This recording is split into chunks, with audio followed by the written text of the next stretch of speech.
ਵਾਹਿਗੁਰੂ ਜੀ ਕਾ ਖਾਲਸਾ ਵਾਹਿਗੁਰੂ ਜੀ ਕੀ ਫਤਿਹ। ਅਸਲਾਮ ਵਾਲੇਕਮ ਆਦਾਬ ਬਰਜ ਮੈਂ ਤੁਹਾਡੀ ਹੋਸਟ ਨੀਲਮ ਕੋਟ ਮੈਂ ਟੀਵੀ ਦੀ ਫਰ ਸਾਰੇ ਦਰਸ਼ਕਾਂ ਤੇ ਸਰੋਤਿਆਂ ਨੂੰ ਜੀ ਆਇਆਂ ਕਹਿੰਦੀ ਆ ਪ੍ਰੋਗਰਾਮ ਸੱਚਾ ਸੱਚ ਵਿੱਚ ਜਿਹੜੇ ਇਸ ਪ੍ਰੋਗਰਾਮ ਨਾਲ ਦੇਸ਼ਾਂ ਵਿਦੇਸ਼ਾਂ ਤੋਂ ਜੁੜ ਚੁੱਕੇ ਨੇ। ਕੱਲ ਸਾਨੂੰ ਫਿਰ ਸੈਂਟਰ ਦੇ ਸੰਚਾਲਕ ਡਾਕਟਰ ਅਮਰਜੀਤ ਸਿੰਘ ਜੀ ਸਟੂਡੀਓ 'ਚ ਮੇਰੇ ਨਾਲ ਸ਼ਾਮਲ ਨੇ। ਉਹਨਾਂ ਨਾਲ ਗੱਲਬਾਤ ਕਰਕੇ ਅੱਜ ਦਾ ਇਸ਼ੂਜ਼ ਉੱਪਰ ਉਹਨਾਂ ਦਾ ਤਬਸਰਾ ਜਾਣਦੇ ਹਾਂ। ਜੀ ਡਾਕਟਰ ਸਾਹਿਬ ਵਾਹਿਗੁਰੂ ਜੀ ਕਾ ਖਾਲਸਾ ਵਾਹਿਗੁਰੂ ਜੀ ਕੀ ਫਤਿਹ। हाँ जी नीलम कौर जी ਤੁਹਾਨੂੰ ਵੀ ਤੇ ਦੁਨੀਆ ਭਰ 'ਚ ਬੈਠੇ ਸਾਡੇ ਬਹੁਤ ਹੀ ਪਿਆਰੇ ਸੋਹਣੇ ਸਿਆਣੇ ਟੀਵੀ 84 ਦੇ ਵਿਊਅਰਸ ਨੂੰ ਵੀ ਵਾਹਿਗੁਰੂ ਜੀ ਕਾ ਖਾਲਸਾ ਵਾਹਿਗੁਰੂ ਜੀ ਕੀ ਫਤਿਹ। ਸਾਡੇ ਬਹੁਤ ਹੀ ਪਿਆਰੇ ਮੁਸਲਮਾਨ ਭੈਣਾਂ ਭਰਾਵਾਂ ਨੂੰ ਅਸਲਾਮ ਅਲੈਕਮ।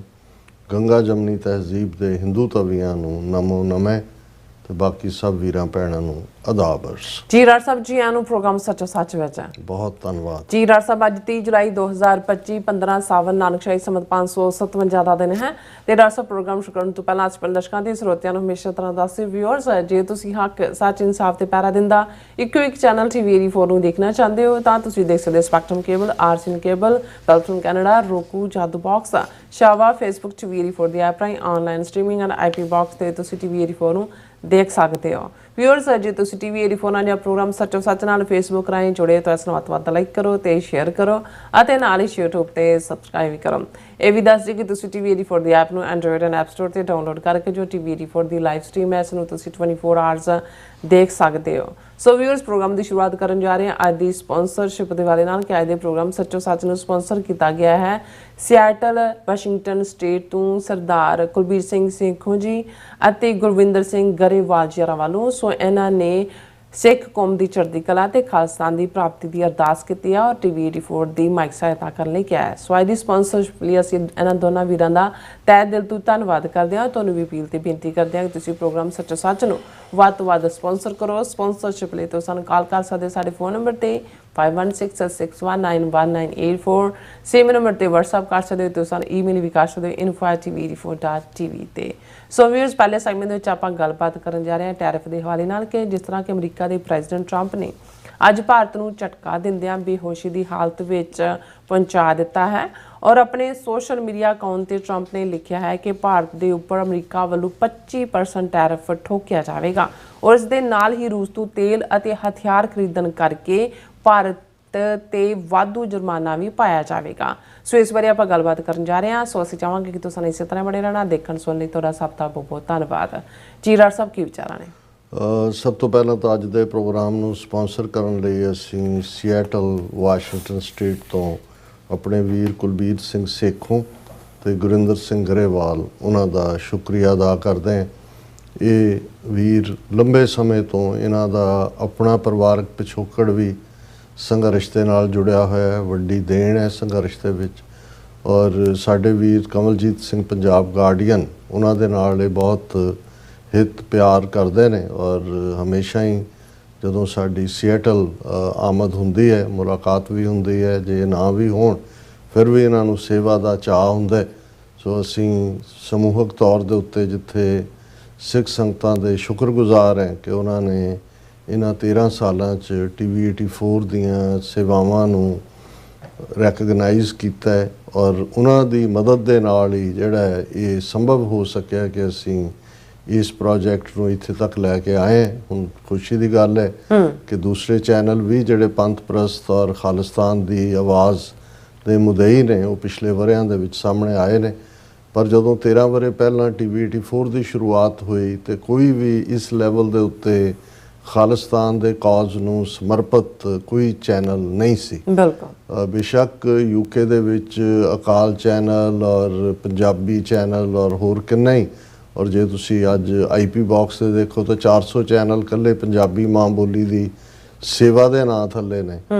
ਲੇਕਿਨ ਤੁਹਾਨੂੰ ਇਹ ਨਜ਼ਰ ਨਹੀਂ ਆਏਗਾ ਕਿ ਸਵਾਏ ਗੀਤਾਂ ਗਾਣਿਆਂ ਜਾਂ ਡਰਾਮਿਆਂ ਜਾਂ ਫਿਲਮਾਂ ਦੇ ਉਹਨਾਂ 'ਚ ਜਾਂ ਈਵਨ ਖਬਰਾਂ ਵੀ ਉਹਨਾਂ ਦੀਆਂ ਉਹੀ ਜਿਹੜੀਆਂ ਭਾਰਤੀ ਨਿਊਜ਼ ਏਜੰਸੀਆਂ ਦੀ ਬਰੀਫਿੰਗ ਹੁੰਦੀ ਹੈ ਔਰ ਇੱਥੇ ਜਿਹੜੇ ਦੂਸਰੇ ਪੰਜਾਬੀ ਚੈਨਲ ਜਿਹੜੇ ਸ਼ੁਰੂਆਤ ਜਿਨ੍ਹਾਂ ਦੀ ਹੋਈ ਸਿੱਖਾਂ ਦੇ ਪੈਸਿਆਂ ਦੇ ਨਾਲ ਔਰ ਇਹ ਕਹਿ ਕੇ ਕਿ ਅਸੀਂ ਪੰਥ ਦੇ ਜਿਹੜਾ ਉਹ ਚੜ੍ਹਦੀ ਕਲਾ ਦੇ ਲਈ ਕੰਮ ਕਰਾਂਗੇ ਬਹੁਤ ਜਲਦੀ ਸ਼ੁਰੂ ਦੇ ਵਿੱਚ ਉਹਨਾਂ ਨੇ ਸਿੱਖਾਂ ਦੇ ਪੈਸੇ ਲਏ ਫਿਰ ਇੰਡੀਅਨ ਗਵਰਨਮੈਂਟ ਦੀ ਝੋਲੀ 'ਚ ਡਿੱਗੇ ਔਰ ਅਸੀਂ ਬਹੁਤ ਵਾਰ ਉਸ ਕਵਰੇਜ ਦੇ ਵਿੱਚ ਖਾਸ ਤੌਰ ਤੇ ਜਦੋਂ ਨਗਰ ਕੀਰਤਨ ਪੈਰੇਡਸ ਹੁੰਦੀਆਂ ਨੇ ਕਿ ਉਹਨਾਂ ਨੇ ਆਪਣੇ ਚੈਨਲ ਤੋਂ ਖਾਲਿਸਤਾਨ ਦੀ ਐਡਵੋਕੇਸੀ ਤਾਂ ਕੀ ਕਰਨੀ ਹੈ, ਜਿਹੜੀ ਇੱਕ ਐਜ਼ ਏ ਰਿਪੋਰਟਿੰਗ ਇਹ ਫਰਜ਼ ਹੁੰਦਾ ਹੈ ਕਿ ਜੋ ਕਿਸੇ ਇਵੈਂਟ ਦੇ ਉੱਤੇ ਚੱਲ ਰਿਹਾ ਉਹਨੂੰ ਦਿਖਾਇਆ ਜਾਏ। ਉਹ ਤਾਂ ਜੇ ਕੋਈ ਫਲੋਟ ਖਾਲਿਸਤਾਨ ਦੇ ਝੰਡੇ ਵਾਲਾ ਜਾਂ ਖਾਲਿਸਤਾਨ ਦੇ ਨਾਅਰਿਆਂ ਵਾਲਾ ਆਉਂਦਾ ਹੈ ਤੇ ਇੱਕਦਮ ਉਹਨਾਂ ਦੇ ਕੈਮਰੇ ਜਿਹੜੇ ਨੇ ਉਹ ਦੂਜੇ ਪਾਸੇ ਘੁੰਮ ਜਾਂਦੇ ਨੇ, ਐਡਾਂ ਸ਼ੁਰੂ ਕਰ ਦਿੰਦੇ ਨੇ, ਤੇ ਜਾਂ ਫਿਰ ਜਿਹੜਾ ਉਹਨਾਂ ਨੇ ਛੋਟੇ ਛੋਟੇ ਜਿਹੜੇ ਨੇ ਉਹ ਦ੍ਰਿਸ਼ ਜਿਹੜੇ ਨੇ ਉਹ ਰਿਕਾਰਡ ਕੀਤੇ ਹੁੰਦੇ ਨੇ, ਜੀ ਲੰਗਰ 'ਚ ਤੁਸੀਂ ਜਲੇਬੀਆਂ ਕਿੰਨੀਆਂ ਕੁ ਸਵਾਦੀ ਹੈ, ਪੂੜੀਆਂ ਕਿੰਨੀਆਂ ਕੁ ਸਵਾਦੀ ਨੇ, ਉਸ ਪਾਸੇ ਵੱਲ ਤੁਰ ਜਾਂਦੇ ਨੇ। ਔਰ ਇਹ ਗੱਲ ਕੱਲਾ ਨਗਰ ਕੀਰਤਨ ਦੇ ਵਰਤਾਰੇ ਨਾਲ ਨਹੀਂ ਹੈ, ਈਵਨ ਯੂਬਾ ਸਿਟੀ ਵਰਗੀ ਥਾਂ 'ਤੇ ਜਿੱਥੇ ਸਭ ਤੋਂ ਵੱਡੀ ਗੈਦਰਿੰਗ ਹੁੰਦੀ ਹੈ ਔਰ ਇਹ ਡਰਾਮਾ ਕੀਤਾ ਜਾਂਦਾ ਜੀ, ਲਾਈਵ ਕਵਰੇਜ ਫਲਾਂ ਟੀਵੀ ਦੇ ਰਿਹਾ। ਜਿਉਂ ਹੀ ਖਾਲਿਸਤਾਨੀ ਪ੍ਰੋਗਰਾਮ ਵਾਲੀ ਕੋਈ ਸਪੀਚ ਆਉਂਦੀ ਹੈ, ਸਾਡੇ ਨਾਲ ਤਾਂ ਉਹਨਾਂ ਦਾ ਖਾਸ ਪਿਆਰ ਹੈ। ਮੈਨੂੰ ਯਾਦ ਹੈ ਕਿ ਵੀ ਜਦੋਂ ਪਹਿਲੀ ਸ਼ੁਰੂਆਤ ਹੋਈ, ਡਾਕਟਰ ਰਣਜੀਤ ਸਿੰਘ ਹੋਰਾਂ ਨੇ $5000 ਦਾ ਚੈੱਕ ਈਵਨ ਘਰ ਸੱਦਿਆ ਖਾਣੇ, ਤਾਂ ਉਹਨਾਂ ਨੇ ਕਿਹਾ ਜੀ ਇੱਥੇ ਕਿਉਂਕਿ ਇੰਡੀਅਨ ਲਾਈਨ ਵਾਲੇ ਬਹੁਤ ਨੇ ਤੇ ਅਸੀਂ ਐਕਸਪੈਕਟ ਕਰਦੇ ਹਾਂ ਵੀ ਤੁਸੀਂ ਕਰੋਗੇ ਸਿੱਖ ਯੂਥ ਦੇ ਵੀ ਹਾਫ, ਤੇ ਉਹਨਾਂ ਨੇ $5000 ਦਿੱਤਾ। ਲੇਕਿਨ ਇਹੀ ਉਹ ਲੋਕ ਨੇ ਜਿਨ੍ਹਾਂ ਨੇ ਇਸ ਗੱਲ ਨੂੰ ਯਕੀਨੀ ਬਣਾਇਆ ਵੀ ਇੱਕ ਸਟੇਜ 'ਤੇ ਤਾਂ ਯੂਬਾ ਸਿਟੀ ਦਾ ਇੱਕ ਜਿਹੜਾ ਜਿੱਥੇ TV84 ਦਾ ਸਟਾਲ ਲੱਗਾ ਸੀ, ਜਦੋਂ ਤੱਕ ਸਵੇਰੇ ਆਏ ਡਾਕਟਰ ਰਣਜੀਤ ਸਿੰਘ ਔਰ ਦੂਸਰੇ ਸਾਥੀ, ਤਾਂ ਉਹਨਾਂ ਨੇ ਦੇਖਿਆ ਕਿ ਉਹ ਸਭ ਮੋਟੋ ਮੋਟੋ ਇਕੱਠੇ ਕਰਕੇ ਪਾਸੇ ਰੱਖ ਕੇ ਉੱਥੇ ਆਪਣਾ ਲਾਇਆ। ਡਾਕਟਰ ਸਾਹਿਬ ਨੇ ਸਭ ਵਗਾ ਕੇ ਪਰੇ ਮਾਰੇ, ਤਾਂ ਉਸ ਬੀਬੀ ਨੂੰ ਫਿਰ ਚੈਲੰਜ ਵੀ ਕੀਤਾ ਕਿ ਵੀ ਇੰਨੀ ਵੀ ਅਕਿਰਤ ਘਣਤਾ ਨਹੀਂ ਹੋਣੀ ਚਾਹੀਦੀ। ਪਰ ਮੈਨੂੰ ਹਮੇਸ਼ਾ ਉਹ ਸਾਡੇ ਵਰਜੀਨੀਆ ਦੇ ਇੱਕ ਬਜ਼ੁਰਗ ਦਵਿੰਦਰ ਸਿੰਘ ਦਿਓਲ ਦੇ ਫਾਦਰ, ਉਹਨਾਂ ਦਾ ਇਹ ਕਹਿਣਾ ਹੁੰਦਾ ਸੀ ਕਿ ਵੀ ਗੋਲੀ ਅੱਗੇ ਖਲੋਣ ਵਾਲੇ ਮਿਲ ਜਾਂਦੇ ਨੇ, ਪੈਸੇ ਮੂਹਰੇ ਕੋਈ ਕੋਈ ਖਲੋਂਦਾ। ਸੋ ਅਸੀਂ ਦੇਖਦੇ ਹਾਂ ਕਿ ਵੀ ਜਿਹੜੇ ਕਈ ਚੰਗੀ ਇੰਟੈਂਸ਼ਨ ਨਾਲ ਵੀ ਸ਼ੁਰੂਆਤ ਕਿਸੇ ਚੀਜ਼ ਦੀ ਹੋਈ ਹੁੰਦੀ ਹੈ, ਅਲਟੀਮੇਟਲੀ ਤੁਸੀਂ ਜਿਸ ਹਕੂਮਤ ਦੇ ਨਾਲ ਟੱਕਰ ਲੈ ਰਹੇ ਹੋ ਉਹਨਾਂ ਦੇ ਰੀਸੋਰਸ, ਉਹਨਾਂ ਦੇ ਬੰਦੇ ਕਿਸ ਲੈਵਲ ਤੱਕ ਉਹਨਾਂ ਨੇ ਫਿੱਟ ਕੀਤੇ ਹੋਏ ਨੇ। ਔਰ ਅਸੀਂ ਸ਼ੁਕਰਗੁਜ਼ਾਰ ਹਾਂ ਕਿ ਸਿੱਖ ਸੰਗਤ ਦੇ ਕਿ ਸਾਡੇ ਕੋਲ ਤਾਂ ਕੋਈ ਮੁੱਢਲਾ ਨਾ ਕੋਈ ਧਨਾੜ ਸੀ, ਨਾ ਕਿਸੇ ਨੇ ਆਪਣਾ ਜਿਹੜਾ ਹੈ ਉਹ ਕੋਈ ਇਸ ਕਿਸਮ ਦਾ ਇਕਰਾਰ ਕੀਤਾ ਸੀ ਕਿ ਭਾਈ ਉਹਨੇ ਇਹਨੂੰ ਰਨ ਕਰਨਾ। ਲੇਕਿਨ ਇਹ ਸੰਗਤ ਦਾ ਸਹਿਯੋਗ ਹੈ ਔਰ ਉਸ ਦੀ ਬਦੌਲਤ ਇਹ ਸਾਡੇ ਸਿਰ ਦੇ ਉੱਤੇ ਕਰਜ਼ ਵੀ ਹੁੰਦਾ ਹੈ ਕਿ ਜਿੱਥੇ ਅਸੀਂ ਇੱਕ ਇੱਕ ਪੈਨੀ ਜਿਹੜੀ ਸੰਗਤ ਦੇ ਦਸਵੰਧ ਦੀ ਹੈ ਉਸ ਦੀ ਠੀਕ ਵਰਤੋਂ ਹੋਏ।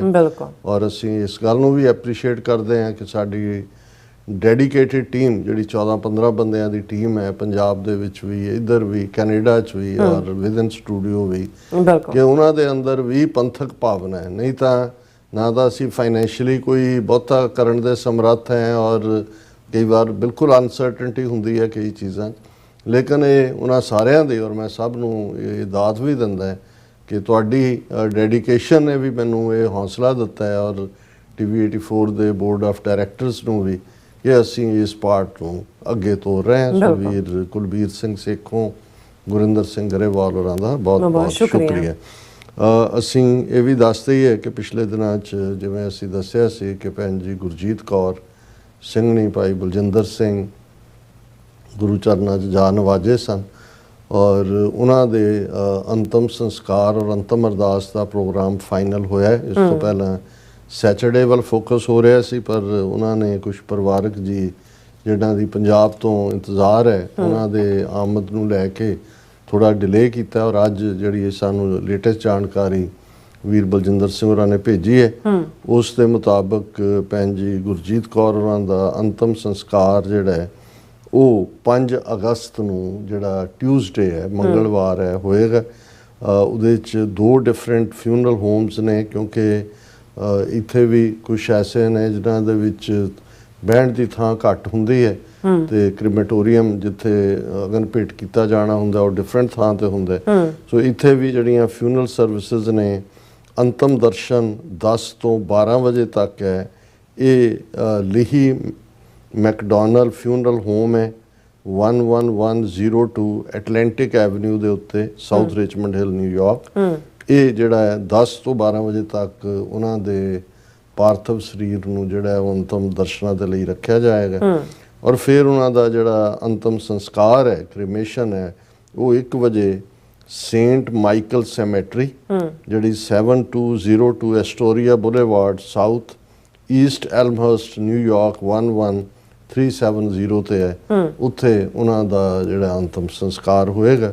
ਔਰ ਉਸ ਤੋਂ ਬਾਅਦ ਜਿਹੜਾ ਅਲਾਣੀਆਂ ਦਾ ਪਾਠ ਔਰ ਸਹਿਜ ਪਾਠ ਜਿਹੜਾ ਉਹਨਾਂ ਦੀ ਯਾਦ 'ਚ ਆਰੰਭ ਹੈ, ਉਸ ਦਾ ਭੋਗ ਗੁਰਦੁਆਰਾ ਰਿਚਮੰਡ ਹਿਲ ਕਲਚਰਲ ਸੁਸਾਇਟੀ 2 ਵਜੇ ਪਏਗਾ। ਸੋ ਜ਼ਾਹਰ ਹੈ ਕਿ ਇਹ 3 ਮੁਕਾਮ ਦੇ ਉੱਤੇ ਜਿਹੜਾ ਹੈ ਅੰਤਮ ਦਰਸ਼ਨ, ਅੰਤਮ ਸੰਸਕਾਰ ਔਰ ਫਿਰ ਅੰਤਮ ਅਰਦਾਸ। ਬਿਲਕੁਲ। ਸੋ ਅਸੀਂ ਇਹ ਗੁਜ਼ਾਰਿਸ਼ ਕਰਾਂਗੇ ਕਿ ਵੀ ਜਿਹੜੇ ਵੀ ਵੀਰ ਭੈਣਾਂ ਇਸ ਵਿਸਿਨਿਟੀ 'ਚ ਨੇ, ਵੈਸੇ ਤਾਂ ਉਹਨਾਂ ਦੇ ਘਰ 'ਚ ਅਫਸੋਸ ਕਰਨ ਵਾਲਿਆਂ ਦਾ ਤਾਂਤਾ ਲੱਗਿਆ ਹੁੰਦਾ ਸਵੇਰ ਤੋਂ ਸ਼ਾਮ ਤੱਕ, ਕਿਉਂਕਿ ਭੈਣ ਜੀ ਦਾ ਆਪਣਾ ਜੀਵਨ ਵੀ ਪੰਥ ਨੂੰ ਸਮਰਪਿਤ ਸੀ। ਬਿਲਕੁਲ। ਔਰ ਅਸੀਂ ਉਹਨਾਂ ਨੂੰ ਜਿਹੜਾ ਅਗੇਨ ਬਾਰ-ਬਾਰ ਯਾਦ ਕਰਦੇ ਹਾਂ, ਕਿਉਂਕਿ ਅਲਟੀਮੇਟਲੀ ਜਿਹੜਾ ਪੰਥ ਲਈ ਜਿਉਣਾ ਹੈ, ਇਹ ਬਹੁਤ ਵੱਡਾ ਜਿਹੜਾ ਗੁਰੂ ਦਾ ਕਰਮ ਹੁੰਦਾ ਹੈ, ਗੁਰੂ ਦੀ ਰਹਿਮਤ ਹੁੰਦੀ ਹੈ। ਬਿਲਕੁਲ। ਔਰ ਅਸੀਂ ਅਗੇਨ ਉਹਨਾਂ ਦੀ ਇਸ ਅੰਤਮ ਯਾਤਰਾ ਮੌਕੇ ਅਸੀਂ ਵੀ ਸ਼ਮੂਲੀਅਤ ਕਰਾਂਗੇ ਔਰ ਅਸੀਂ ਬਾਕੀ ਵੀਰਾਂ ਭੈਣਾਂ ਨੂੰ ਵੀ ਜਿਹੜੇ ਪਹੁੰਚ ਸਕਦੇ ਨੇ ਉਹ ਜ਼ਰੂਰ ਪਹੁੰਚਣ ਜੀ। ਅੱਜ ਵੈਸੇ ਅਸੀਂ ਇਹ ਤਾਂ ਨਹੀਂ ਕਹਿ ਸਕਦੇ ਕਿ ਭਾਰਤ ਦੀ ਈਦ ਹੈ ਜਾਂ ਦੀਵਾਲੀ ਹੈ। ਇਹ ਜ਼ਰੂਰ ਹੁੰਦਾ ਹੈ ਕਿ ਵੀ ਉਹ ਕਹਿੰਦਾ ਵੀ ਮਨਾਉਣ ਤਾਂ ਚੱਲੇ ਸੀ, ਦੀਵਾਲੀ ਨਿਕਲ ਗਿਆ ਦਿਵਾਲਾ।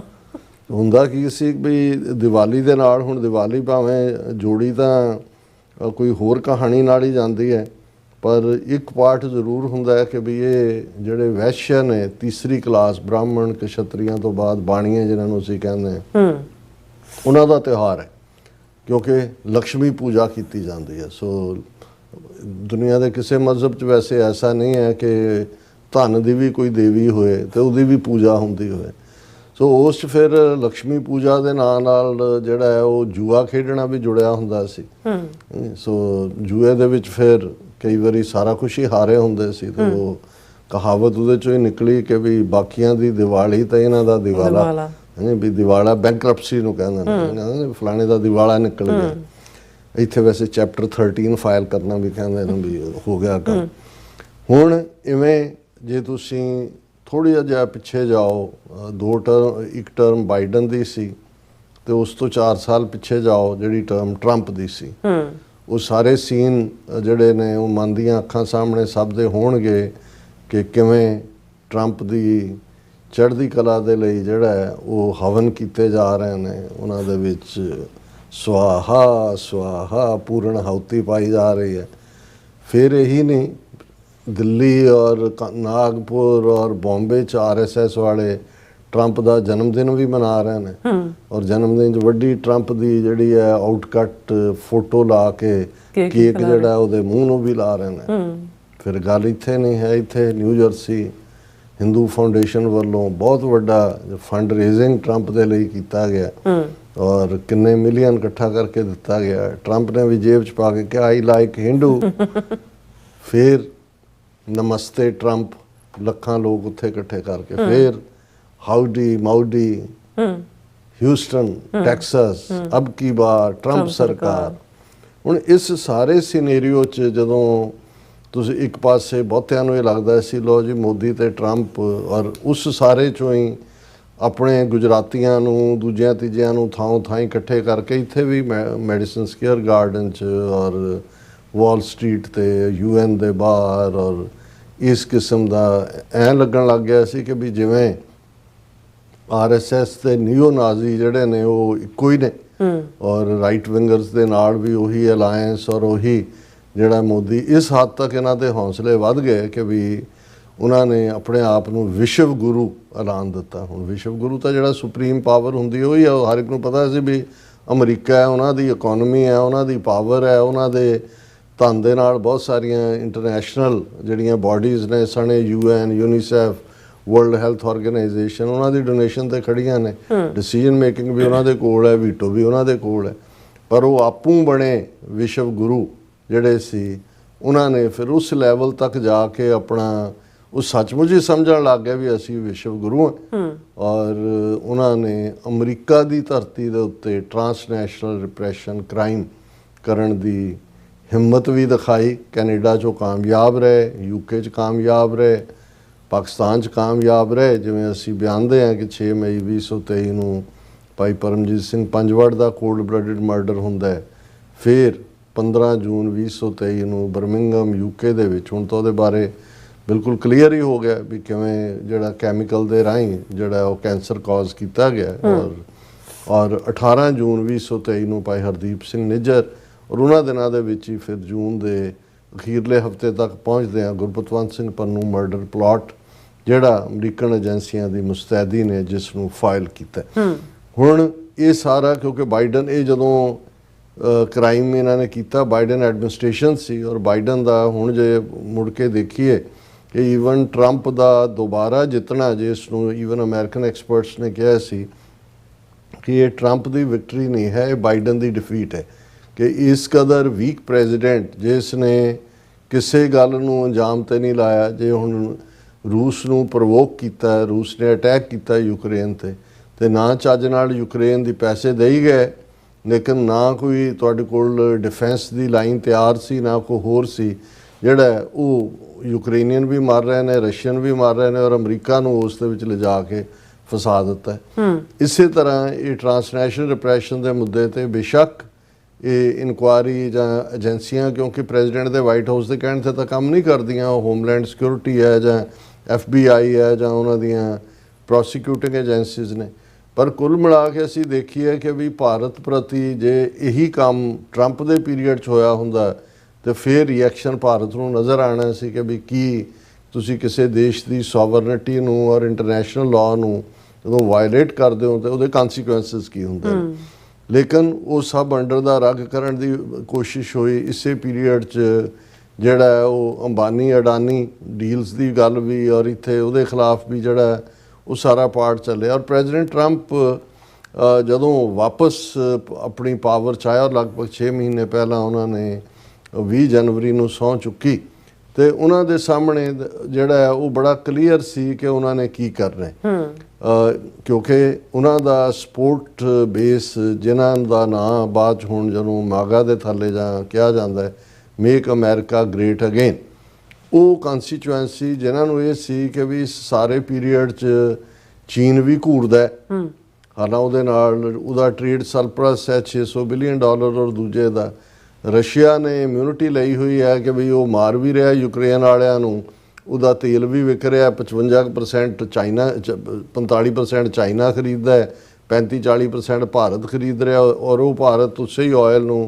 ਪ੍ਰੋਸੈਸ ਕਰਕੇ ਯੂਰਪ ਦੀ ਮਾਰਕੀਟ 'ਚ ਵੇਚ ਰਿਹਾ। ਉਹਦੀ ਰੂਸ ਦੀ ਇਕਨੋਮੀ ਤਾਂ ਅੱਗੇ ਨਾਲੋਂ ਵੀ ਸਟਰੋਂਗ ਹੋਈ ਹੈ ਔਰ ਭਾਰਤ ਵਰਗਾ ਮੁਲਕ ਵੀ ਜਿਹੜਾ ਉਹ ਅਮਰੀਕਾ ਨੂੰ ਅੱਖਾਂ ਦਿਖਾ ਰਿਹਾ ਹੈ ਕਹਿ ਕੇ ਕਿ ਜੀ ਅਸੀਂ ਆਜ਼ਾਦ ਸਾਡੀ ਫੋਰਨ ਪਾਲਿਸੀ ਹੈ, ਅਸੀਂ ਜਿਹਦੇ ਤੋਂ ਮਰਜ਼ੀ ਖਰੀਦੀਏ ਤੇ ਜਿਹਦੇ ਤੋਂ ਮਰਜ਼ੀ ਜਿਹੜਾ ਹੈ ਉਹ ਅਸੀਂ ਡੀਲ ਕਰੀਏ, ਸਾਨੂੰ ਕੌਣ ਡਿਕਟੇਟ ਕਰੇਗਾ ਵੀ ਸਾਡੀ ਫੋਰਨ ਪਾਲਿਸੀ ਕੀ ਹੋਣੀ ਚਾਹੀਦੀ।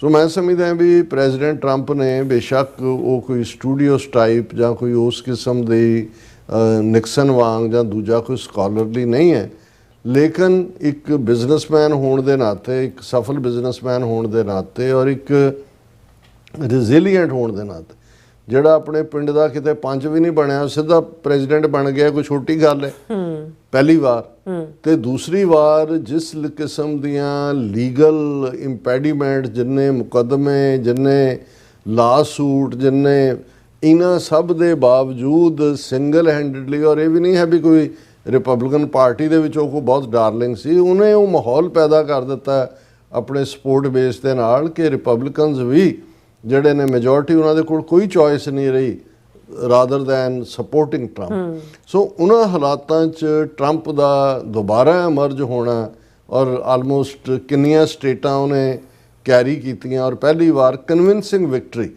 ਇਲੈਕਟਰਲ ਵੋਟਸ ਵੀ ਜਿਹੜੀਆਂ ਉਹ ਮੈਜੋਰਿਟੀ ਲਈਆਂ ਔਰ ਸਟੇਟਸ ਵੀ ਜਿਹੜੀਆਂ ਨੇ ਉਹ ਮੈਜੋਰਿਟੀ ਜਿਹੜੀ ਪਪੂਲਰ ਵੋਟ ਜਿਹਨੂੰ ਅਸੀਂ ਕਹਿੰਦੇ ਹਾਂ ਉਹ ਵੀ ਰਹੀ ਔਰ ਜ਼ਾਹਰ ਹੈ ਕਿ ਡਿਸਾਈਸਿਵ ਜਦੋਂ ਤੁਸੀਂ ਹੁੰਦੇ ਹੋ ਇਸ ਤੋਂ ਬਾਅਦ ਅਗਲੀ ਟਰਮ ਤਾਂ ਹੈ ਨਹੀਂ। ਸੋ ਇਸ ਵਾਰ ਉਹਨੂੰ ਇਹ ਬਿਲਕੁਲ ਕਲੀਅਰ ਸੀ ਕਿ ਵੀ ਇਹ ਪਿਕਚਰ 'ਚ ਕੌਣ ਕਿੱਥੇ ਖੜਾ ਹੈ ਔਰ ਇਸ ਲਈ ਜਿਹੜਾ ਫਰਮ ਦਾ ਵੈਰੀ ਬਿਗਨਿੰਗ ਜਿਹੜਾ ਉਸ ਨੇ ਆਪਣਾ ਸਟਾਂਸ ਕਲੀਅਰ ਰੱਖਿਆ। ਉਹਨੇ ਦੇਖਿਆ ਕਿ ਭਾਈ ਇਹ ਵਰਲਡ ਟ੍ਰੇਡ ਆਰਗੇਨਾਈਜੇਸ਼ਨ ਜਾਂ ਨੈਫਟਾ ਜਿਹੜਾ north American free trade agreement ਹੈ ਇਹ ਤਾਂ ਬਹੁਤ ਡਿਸਐਡਵਾਂਟੇਜ ਹੈ ਅਮਰੀਕਾ ਨੂੰ over A period of time. ਇਹ ਸਾਰੇ ਰੂਲ ਜਿਹੜੇ 90s ਦੇ ਵਿੱਚ ਆਏ ਵੀ ਪਿਛਲੇ ਆਲਮੋਸਟ 30-35 ਸਾਲ 'ਚ ਜੋਬ ਵੀ ਅਮਰੀਕਾ 'ਚੋਂ ਨਿਕਲ ਗਏ, ਫੈਕਟਰੀਆਂ ਜਿਹੜੀਆਂ ਨੇ ਉਹ ਮੈਕਸੀਕੋ ਚਾਈਨਾ ਜਾਂ ਐਪਲ ਵਾਲਿਆਂ ਨੇ ਕਲੈਕਟਿੰਗ ਇੰਡੀਆ 'ਚ ਲਾਈ, ਉੱਥੇ ਲੋਕਾਂ ਨੂੰ ਇੰਪਲੋਇਮੈਂਟ ਵੀ ਮਿਲੀ, ਇੱਥੇ ਅਨਇੰਪਲੋਇਡ ਸਾਰੀ ਮਨੀ ਡਰੇਨ ਆਊਟ ਔਰ ਉੱਥੋਂ ਜਿਹੜੀਆਂ ਬਣ ਕੇ ਚੀਜ਼ਾਂ ਆਉਂਦੀਆਂ, ਕਿਉਂਕਿ ਉਹਨਾਂ ਨੇ ਜਿਹੜੀਆਂ ਇੱਥੋਂ ਜਾਣੀਆਂ ਨੇ ਉਹਨਾਂ ਦੇ ਉੱਤੇ ਐਕਸਟਰਾ ਟੈਰਿਫ ਲਾਈ ਹੋਈ ਹੈ।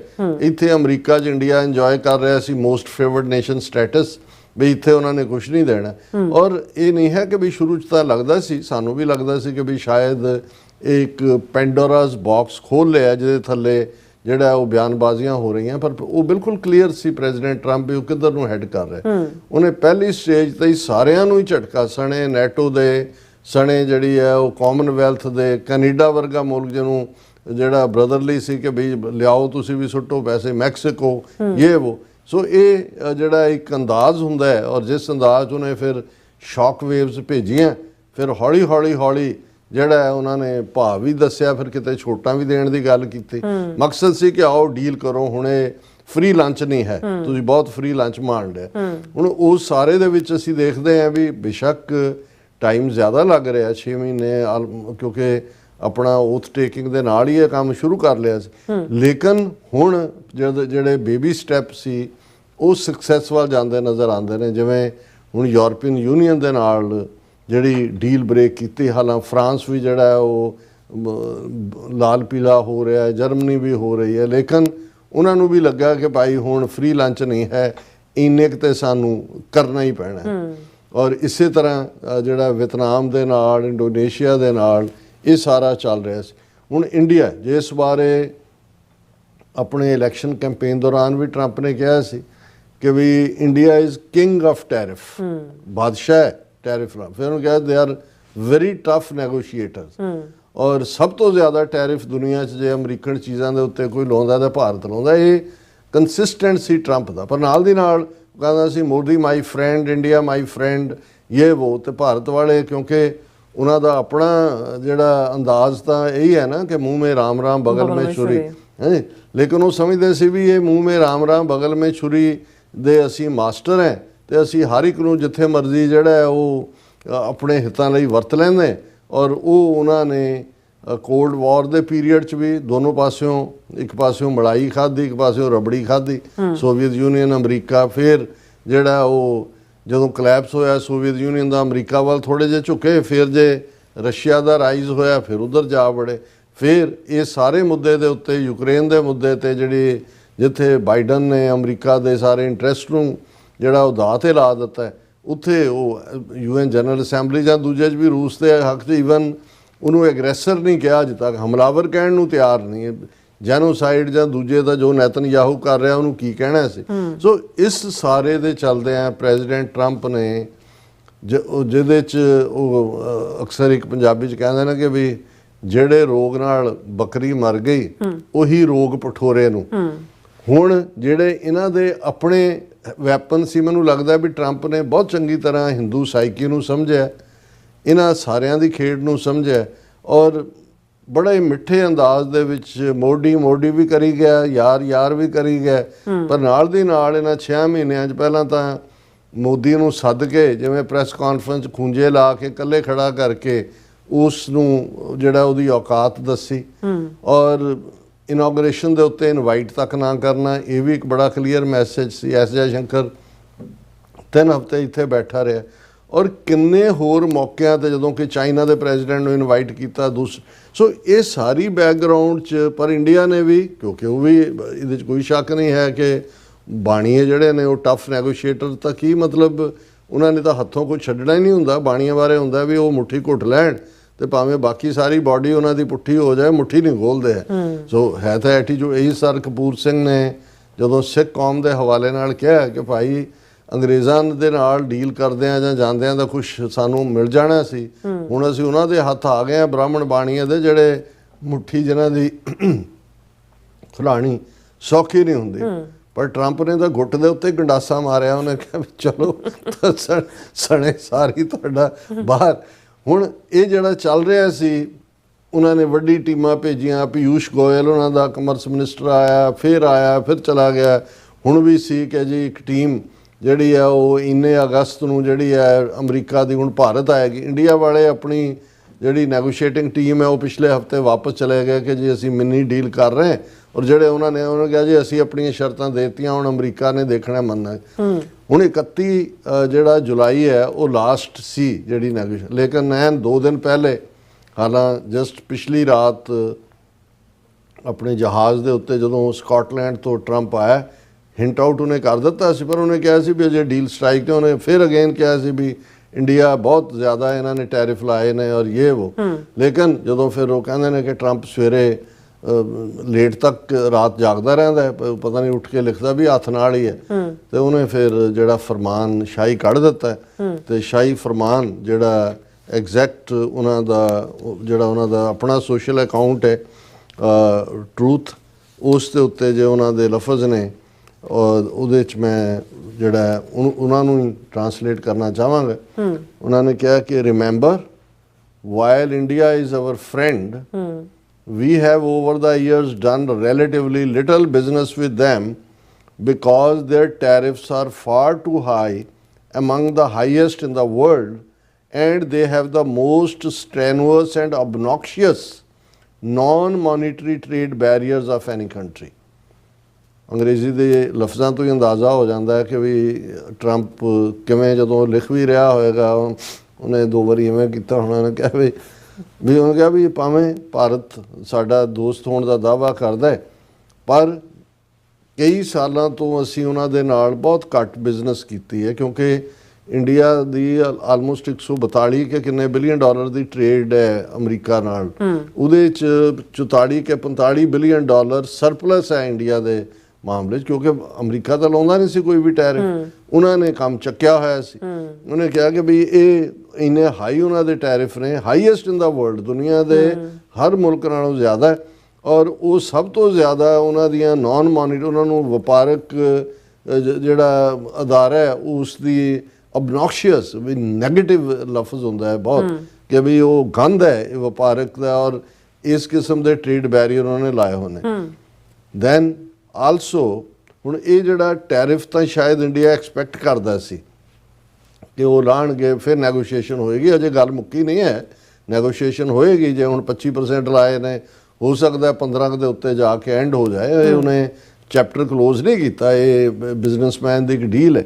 ਪਰ ਜਿਹੜਾ ਇਸ ਤੋਂ ਵੀ ਵੱਡਾ ਝਟਕਾ ਜਿਹੜਾ ਇੱਕ ਟੈਰਿਫ ਦੇ ਵਿੱਚ ਇਸ ਨੂੰ ਵੀ ਜੋੜ ਦੇਣਾ ਹੈ, ਉਹ ਹੈ also they have always bought a vast majority of their military equipment from Russia and are Russia's largest buyer of energy along with China at a time when everyone wants Russia to stop the killing in Ukraine. ਉਹਨੇ ਕਿਹਾ ਵੀ ਇਹਦੇ ਨਾਲ ਭਾਰਤ ਆਪਣਾ ਫੌਜੀ ਸਾਜ਼ੋ ਸਮਾਨ ਵੀ ਰੂਸ ਤੋਂ ਖਰੀਦਦਾ ਹੈ, ਔਰ ਰੂਸ ਦੇ ਤੇਲ ਦਾ ਐਨਰਜੀ ਜਿਹਦੇ 'ਚ ਜ਼ਾਹਰ ਹੈ ਪੈਟਰੋਲੀਅਮ ਔਰ ਰਾ ਤੇਲ ਹੈ, ਉਹਦਾ ਸਭ ਤੋਂ ਵੱਡਾ ਬਾਇਰ ਹੈ ਚੀਨ ਦੇ ਨਾਲ। ਔਰ ਇਸ ਪੀਰੀਅਡ 'ਚ ਜਦੋਂ ਕਿ ਰਸ਼ੀਆ ਬੇਗੁਨਾਹ ਨੂੰ ਮਾਰ ਰਿਹਾ ਹੈ, ਇੰਡੀਆ ਉਹਨਾਂ ਤੋਂ ਤੇਲ ਲੈ ਕੇ ਉਹਨਾਂ ਨੂੰ ਜਿਹੜਾ ਹੈ ਉਹ ਰਿਵਾਰਡ ਕਰ ਰਿਹਾ ਰਾਦਰ, ਔਰ ਫਿਰ ਉਹਨੇ ਕਿਹਾ ਕਿ ਬਈ at a time when everyone wants Russia to stop the killing in Ukraine, ਸਭ ਚਾਹੁੰਦੇ ਨੇ ਵੀ ਉੱਥੇ ਬੰਦ ਕਰੇ, ਆਲ ਥਿੰਗਸ ਨਾਟ ਗੁੱਡ, ਠੀਕ ਨਹੀਂ ਹੈ ਇਹ ਸਾਰਾ। India will therefore be paying a tariff of 25% plus a penalty for the above starting on August 1st, he had. उन्होंने कहा भी enough is enough. My friend India, now 25% tariff and on it above penalty. ਇਹ ਬਹੁਤ ਇਹਨਾਂ ਨੂੰ ਹਿਲਾ ਕੇ ਰੱਖ ਦਿੱਤਾ। ਹੁਣ ਕਾਰਨ ਫਿਰ ਉਸ ਤੋਂ ਬਾਅਦ ਵੀ ਜਦੋਂ ਇਹ ਤਾਂ ਸਵੇਰੇ ਉਹਨੇ ਆਪਣਾ ਕੱਢ ਦਿੱਤਾ ਟਰੰਪ ਨੇ, ਔਰ ਇਸ ਦੇ ਨਾਲ ਫਿਰ ਜਿਹੜੀ ਸੈਕੰਡ ਸਟੇਟਮੈਂਟ ਦੁਪਹਿਰ ਵੇਲੇ ਆਈ, ਉਹਦੇ 'ਚ ਉਹਨਾਂ ਨੇ ਕਿਹਾ ਕਿ ਵੀ ਇਹ ਜਿਹੜਾ ਅਸੀਂ ਜਿਹੜਾ we are negotiating with India right now, ਅਸੀਂ ਗੱਲਬਾਤ ਕਰ ਰਹੇ ਹਾਂ। ਔਰ ਨਾਲ ਦੀ ਨਾਲ ਉਸਨੇ ਕਿਹਾ ਕਿ ਵੀ ਇਹ ਤਾਂ ਜਿਹੜੇ ਬ੍ਰਿਕਸ ਦੇ ਨਾਲ ਰਲ ਕੇ ਸਾਡੇ ਡਾਲਰ ਨੂੰ ਕਿਲ ਕਰਨਾ ਚਾਹੁੰਦੇ ਨੇ, ਔਰ ਅਸੀਂ ਤਾਂ ਬਿਲਕੁਲ ਇਹ ਹੋਣ ਨਹੀਂ ਦਿਆਂਗੇ, ਇਹ ਤਾਂ ਐਨਮਿਟੀ ਹੈ। ਹੁਣ ਇੰਡੀਆ ਦੇ ਲਈ ਇਕੱਲਾ ਇਹ ਨਹੀਂ ਹੈ ਕਿ ਟੈਰਿਫ ਨੂੰ ਲੈ ਕੇ ਜਾਂ ਜਿਹੜੀ ਉਹਨਾਂ ਦੀ ਸਰਪਲਸ 45 ਬਿਲੀਅਨ ਡਾਲਰ ਔਰ ਉਹਦੇ 'ਚੋਂ ਬੜੀ ਇਕੋਨਮੀ ਤੇ ਇਹ ਉਹਦਾ ਕਰ ਰਹੇ ਸੀ। ਹੁਣ ਕੱਲ੍ਹ ਦੀਆਂ ਖਬਰਾਂ 'ਚ ਪਤਾ ਲੱਗੇਗਾ ਆਲਰੇਡੀ $1 ਦੇ ਮੁਕਾਬਲੇ ਉਹਨਾਂ ਦਾ ਰੁਪਈਆ 87-88 ਰੁਪਏ ਦੇ ਉੱਤੇ $1 ਦੇ ਸਾਹਮਣੇ ਡਾਂਸ ਕਰ ਰਿਹਾ ਰੁਪਈਆ। ਕੱਲ੍ਹ ਵੱਡਾ ਬਲੱਡ ਬਾਥ ਹੋਏਗਾ ਉਹਨਾਂ ਦੀ ਜਿਹੜੀ ਹੈ ਸ਼ੇਅਰ ਮਾਰਕੀਟ ਦੇ ਵਿੱਚ, ਔਰ ਕਈ ਕੁਝ ਕਲੈਪਸ ਹੋਏਗਾ ਕਿਉਂਕਿ ਇਹਦੇ ਥੱਲੇ ਉਹਨਾਂ ਦੀ ਡਿਪਲੋਮੇਸੀ, ਫੋਰਨ ਪਾਲਿਸੀ ਵੀ ਉੜ ਗਈ, ਫਾਈਨੈਂਸ ਤਾਂ ਉੜਿਆ ਹੀ ਉੜਿਆ, ਰੈਪੂਟੇਸ਼ਨ। ਔਰ ਜਿਵੇਂ ਅਮਰੀਕਾ ਨੇ ਜਿਹਨੂੰ ਕਹਿੰਦੇ ਨੇ ਕਿ ਵੀ ਇਹ ਸਾਰੇ ਨੂੰ ਐਕਸਪੋਜ਼ ਕੀਤਾ, ਇਹ ਸਾਰਿਆਂ ਨੂੰ, ਇਹਦੇ 'ਚ ਕੋਈ ਹੁਣ ਵਿਚਕਾਰਲੀ ਲਾਈਨ ਨਹੀਂ ਹੈ। ਹੁਣ ਇਹਨਾਂ ਨੂੰ ਇਹ ਸੀ ਕਿ ਜੀ ਦੇਖੋ ਅਸੀਂ 3 ਮਿਲੀਅਨ, 1 ਮਿਲੀਅਨ ਤੋਂ ਚੜ੍ਹ ਜਾ 3 ਮਿਲੀਅਨ ਅਮਰੀਕਾ 'ਚ ਕਹਿੰਦੇ ਸੀ ਕਿ ਜੀ ਅਸੀਂ ਐ, ਔਰ ਹੁਣ ਬਹੁਤਿਆਂ ਦੇ ਉਧਰ 70% ਦੀ ਉਹਨੇ H1B ਵੀਜ਼ੇ ਵੀ ਕੈਂਸਲ ਕੀਤੇ ਹੋਏ ਨੇ। ਔਰ ਇਸ ਵੇਲੇ ਤੁਸੀਂ ਦੇਖੋਗੇ ਕਿ ਜਿੰਨਾ ਕ੍ਰਾਈਮ ਨਾਲ ਰਿਲੇਟਡ ਖਬਰਾਂ ਆ ਰਹੀਆਂ ਨੇ ਉਹਦੇ 'ਚ ਹਿੰਦੂ ਨੇ। ਹੁਣ ਅੱਜ ਹੀ ਸੈਨ ਫਰਾਂਸਿਸਕੋ 에ਅਰਪੋਰਟ ਤੇ ਇੱਕ ਪਾਇਲਟ ਉਤਰਿਆ, ਕੋ ਪਾਇਲਟ ਸੀ, ਉੱਥੋਂ ਸ਼ਾਇਦ ਮਿਨੇਸੋਟਾ ਤੋਂ ਚੜ੍ਹਿਆ, ਅੰਦਰ ਕਾਕਪਿਟ 'ਚ ਜਾ ਕੇ ਉਹਨਾਂ ਨੇ ਹਿੰਦੂ ਜਿਹੜਾ ਉਹ ਚੁੱਕਿਆ ਪੁਲਿਸ ਨੇ, ਕਿਉਂਕਿ ਉਹ ਕੋਈ ਬੱਚੇ ਦੇ ਨਾਲ ਬਦਫੈਲੀ ਦੇ ਚਾਰਜ ਉਹਦੇ ਤੇ ਸੀ, ਉੱਥੇ ਦਾ ਇੱਕ ਦਾ ਰਹਿਣ ਵਾਲਾ। ਸੋ ਮਤਲਬ ਕਿਹੜੀ ਸਟੇਟ ਦੇ ਵਿੱਚ 8 ਜਿਹੜੇ ਗੁਜਰਾਤੀ ਚੁੱਕੇ ਨੇ, ਵੀ ਕਿਸ ਲੈਵਲ ਦਾ ਫਰਾਡ ਕਰ ਰਹੇ ਸੀ। ਹੁਣ ਉਹ ਜਿਹੜੇ ਸਾਰੀਆਂ ਚੀਜ਼ਾਂ ਡੋਰਮੈਂਟ ਪਈਆਂ ਹੋਈਆਂ ਸੀ, ਔਰ ਓਵਰਆਲ ਇੰਨੀਆਂ ਕੁ ਖਬਰਾਂ ਇਹਨਾਂ ਦੇ ਕ੍ਰਿਮੀਨਲ ਹੋਣ ਦੀਆਂ ਹੁੰਦੀਆਂ ਨੇ, ਸਾਨੂੰ ਕ੍ਰਿਮੀਨਲ ਟ੍ਰਾਈਬ ਕਹਿੰਦੇ ਸੀ। ਲੇਕਿਨ ਜਿਸ ਲੈਵਲ ਦੇ ਉੱਤੇ ਇਹਨਾਂ ਨੇ ਇਹਨਾਂ ਮੁਲਕਾਂ 'ਚ ਆ ਕੇ ਸਾਰੇ ਸਿਸਟਮ ਦੀ ਮੰਦਹਾਲੀ ਕੀਤੀ ਹੈ, ਸੋ ਮੈਂ ਸਮਝਦਾ ਵੀ ਇਹਨਾਂ ਨੂੰ ਅਮਰੀਕਨਾਂ ਨੂੰ ਚੰਗੀ ਤਰ੍ਹਾਂ ਸਮਝ ਆ ਗਈ। ਔਰ ਇਸ ਸਾਰੇ ਦੇ ਚੱਲਦਿਆਂ ਅਜੇ ਗੱਲਬਾਤ ਹੋਏਗੀ, ਇਹ ਨਹੀਂ ਹੈ ਕਿ ਵੀ ਇਹ ਗੱਲ ਟੁੱਟ ਗਈ, ਪਰ ਇਸ ਸਾਰੇ 'ਚੋਂ ਅਸੀਂ ਇਹ ਦੇਖ ਸਕਦੇ ਹਾਂ। ਹਾਲਾਂ ਇਹਦੇ 'ਚ 2 ਮੁੱਦੇ ਹੀ ਜਿਹੜੇ ਨੇ ਡਿਸਕਸ ਟਰੰਪ ਨੇ ਕੀਤੇ ਨੇ। ਉਹਦੇ 'ਚ ਜ਼ਾਹਰ ਹੈ ਕਿ ਟੈਰਿਫ ਕਿੰਗ ਹੋਣ ਦੇ ਨਾਤੇ ਉਹਨਾਂ ਨੂੰ ਕਿ ਭਾਈ ਇਕੁਅਲ ਟਰਮਸ ਦੇ ਉੱਤੇ ਤੁਹਾਡੇ ਨਾਲ ਗੱਲ ਕਰਾਂਗੇ, ਔਰ ਰਸ਼ੀਆ ਦੇ ਨਾਲ ਤੁਸੀਂ ਜਿਵੇਂ ਅਲਾਇੰਸ ਕਰਕੇ ਜਿਹੜਾ ਹੈ ਉਹ ਸਾਰਿਆਂ ਨੂੰ ਵਾਇਲੇਟ ਕੀਤਾ ਹੈ। ਹੁਣ ਤੀਸਰੀ ਗੱਲ ਬ੍ਰਿਕਸ, ਹੁਣ ਇੰਡੀਆ ਨੇ ਤਾਂ ਟਰੰਪ ਅਗਲੀ ਪ੍ਰੈਜ਼ੀਡੈਂਸੀ ਜਿਹੜੀ ਹੈ ਉਹ ਇੰਡੀਆ ਦੇ ਕੋਲ ਹੈ ਬ੍ਰਿਕਸ ਦੀ। ਅਗਲੇ ਮਹੀਨੇ ਚਾਈਨਾ ਜਾਣਾ ਹੈ ਮੋਦੀ ਨੇ ਬ੍ਰਿਕਸ ਦੇ ਦੂਜੇ 'ਚ, ਔਰ ਬ੍ਰਿਕਸ ਟਰੰਪ ਨੇ ਸ਼ੁਰੂ ਕਰਤਾ ਕਰਨਾ। ਔਰ ਅਜੇ ਜਿਹੜਾ ਟਰਾਂਸਨੈਸ਼ਨਲ ਰਿਪਰੈਸ਼ਨ ਦਾ ਮੁੱਦਾ ਹੈ, ਇਨਸਾਈਡ ਤਾਂ ਬਾਂਹ ਮਰੋੜੀ ਹੋਈ ਹੈ, ਲੇਕਿਨ ਜਿੱਦਣ ਪ੍ਰੈਜ਼ੀਡੈਂਟ ਟਰੰਪ ਨੇ ਇਹ ਦੇਖਿਆ ਕਿ ਵੀ ਹੁਣ ਉਹਨੂੰ ਵੀ ਜ਼ਾਹਰ ਪਬਲਿਕ ਕਰਨ ਦਾ ਮੁੱਦਾ ਹੈ, ਮੌਕਾ ਹੈ, ਉਹ ਫਿਰ ਸਾਹਮਣੇ ਆਣਗੇ ਬਹੁਤ ਸਾਰੇ ਨਤੀਜੇ। ਸੋ ਅਸੀਂ ਹੁਣ ਇਹਨਾਂ ਦੇ ਹੀ ਇਹ ਬੜੇ ਜਿਹੜਾ ਜਦੋਂ ਕੱਲ ਮੋਦੀ 1 ਘੰਟਾ 42 ਮਿੰਟ ਪਾਰਲੀਮੈਂਟ ਦੇ ਵਿੱਚ ਝੂਠ ਬੋਲ ਰਿਹਾ ਸੀ, ਝੂਠ ਤੋਂ ਹੀ ਸ਼ੁਰੂ ਕੀਤਾ, ਝੂਠ ਹੀ 1 ਘੰਟਾ 40 ਮਿੰਟ ਬੋਲਿਆ, ਝੂਠ ਨਾਲ ਐਂਡ ਕੀਤਾ, ਤੇ ਫਿਰ ਉਹ ਬੜੇ ਮਜ਼ੇ ਨਾਲ ਕਹਿ ਰਿਹਾ ਸੀ ਕਿ ਜੀ ਨਹੀਂ ਕਿਸੇ ਨੇ ਨਹੀਂ ਰੁਕਵਾਇਆ ਇਹ ਜੰਗ, ਇਹ ਅਸੀਂ ਆਪ ਰੋਕਿਆ। ਪਾਕਿਸਤਾਨ ਦੀ ਕਾਲ ਆਈ ਕਿ ਅਰੇ ਮਰ ਗਏ ਬਹੁਤ ਮਾਰਾ ਅਬ ਹਮਸੇ ਝੇਲਾ ਨਹੀਂ ਜਾਤਾ, ਔਰ ਉਹ ਪੂਰਾ ਉਵੇਂ ਐਕਟਿੰਗ ਕਰ ਰਿਹਾ ਸੀ, ਔਰ ਸਾਰੇ ਉਹਨਾਂ ਦੇ ਉਹ ਜਿਹੜੇ ਦੁਮ ਛੱਲੇ ਬੈਠੇ ਨੇ ਉਹ ਆਪਣੇ ਟੇਬਲ ਵਜਾ ਰਹੇ ਸੀ।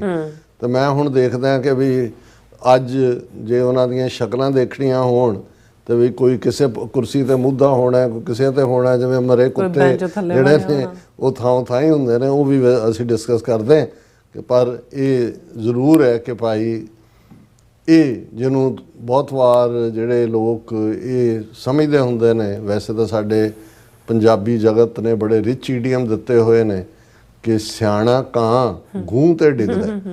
ਹੁਣ ਵਿਚਾਰੇ ਵੈਸੇ ਕਾਂ ਨੇ ਤਾਂ ਨਹੀਂ ਕਦੇ ਡਿਕਲੇਅਰ ਕੀਤਾ ਵੀ ਮੈਂ ਵਿਸ਼ਵ ਗੁਰੂ ਹਾਂ, ਉਹਨੇ ਨਾ ਹੀ ਕਦੇ ਸਿਆਣਾ ਕਿਹਾ, ਆਪਣੇ ਹੀ ਕਹਿੰਦੇ ਹੁੰਦੇ ਨੇ ਕਿ ਵੀ ਜਿਹੜਾ ਉਹ ਕਾਂ ਕਰਦਾ ਤੇ ਉਹ ਆਪਣੇ ਆਪ ਨੂੰ ਸਿਆਣਾ ਕਹਿੰਦਾ, ਤੇ ਪਰ ਡਿੱਗਦਾ ਉੱਥੇ ਹੀ ਜਾ ਕੇ ਹੈ। ਸੋ ਇਹਨਾਂ ਦੀ ਜਿਹੜੀ ਸਾਰੀ ਨੀਤੀ ਜਿਹਦੇ ਥੱਲੇ, ਔਰ ਜੇ ਕਿਤੇ ਵੀ ਕੋਈ ਗੈਰਤਮੰਦ ਹਕੂਮਤ ਹੋਏ ਜਾਂ ਲੋਕ ਗੈਰਤਮੰਦ ਹੋਣ ਤੇ ਸਾਰੀ ਦੀ ਸਾਰੀ ਕੈਬਨਿਟ ਜਿਹੜਾ ਹੈ ਉਹਦਾ ਰੈਜ਼ਿਗਨੇਸ਼ਨ ਹੋਏ ਕਿ ਵੀ ਤੁਸੀਂ ਟੋਟਲੀ ਜਿਹੜਾ ਤੁਹਾਡੀ ਹਰ ਨੀਤੀ ਫਲॉप ਹੋਈ ਹੈ, ਪਰ ਫਿਰ ਵੀ ਅਸੀਂ ਭਾਰਤ ਮਾਤਾ ਕੀ ਜੈ ਤੇ ਕਹਿ ਦਿੰਦੇ ਕਿ ਭਾਈ ਜੇ ਇਹਨਾਂ ਦੇ ਭਗਤਾਂ ਤੋਂ ਇਸੇ ਦੇ ਥੱਲੇ ਭਾਰਤ ਮਾਤਾ ਦੇ ਕੋਈ ਕਾਂਬੜੀਆ ਲੈ ਕੇ ਤੁਰਿਆ ਹੋਇਆ, ਕੋਈ ਇੱਕ ਦੂਜੇ ਨੂੰ ਜਿਹੜਾ ਉਹ ਲੱਗੇ ਹੋਏ ਨੇ, ਕੋਈ ਅਮਰਨਾਥ ਨੂੰ ਆ ਰਹੇ ਨੇ, ਕੋਈ ਸਟੈਂਪੀਡ ਹੋ ਰਹੀ ਹੈ, ਕੋਈ ਮਰ ਰਹੇ ਨੇ, ਕੋਈ ਗੋਹਾ ਖਾ ਰਿਹਾ, ਕੋਈ ਗਊ ਮੂਤਰ। ਹੁਣ ਉਹ ਜਿਹੜੇ ਇੰਟੈਲੀਜੈਂਸ ਵਾਲੇ ਸਵਾਲ ਹੁੰਦੇ ਨੇ, ਮੈਂ ਇੱਕ ਕੁਦਰਤੀ ਇੱਕ 'ਚ ਦੇਖਿਆ ਕਿ ਲਿਖਿਆ ਇਨ ਵਿਚ ਕੰਟਰੀ ਪੀਪਲ ਡਰਿੰਕ ਦਾ ਕਾਊ ਯੂਰਿਨ, ਸੋ ਉਹਦੇ 'ਚ 3-4 ਮੁਲਕਾਂ ਦੇ ਨਾਂ ਸੀ, ਸੋ ਰਾਈਟ ਆਨਸਰ ਤਾਂ ਇੰਡੀਆ ਹੀ ਸੀ, ਲੇਕਿਨ ਹੁਣ ਇਹਦੇ 'ਚ ਇਹਨਾਂ ਨੇ ਜ਼ਰੂਰ ਵਿਸ਼ਵ ਗੁਰੂ ਬਣ ਗਏ ਨੇ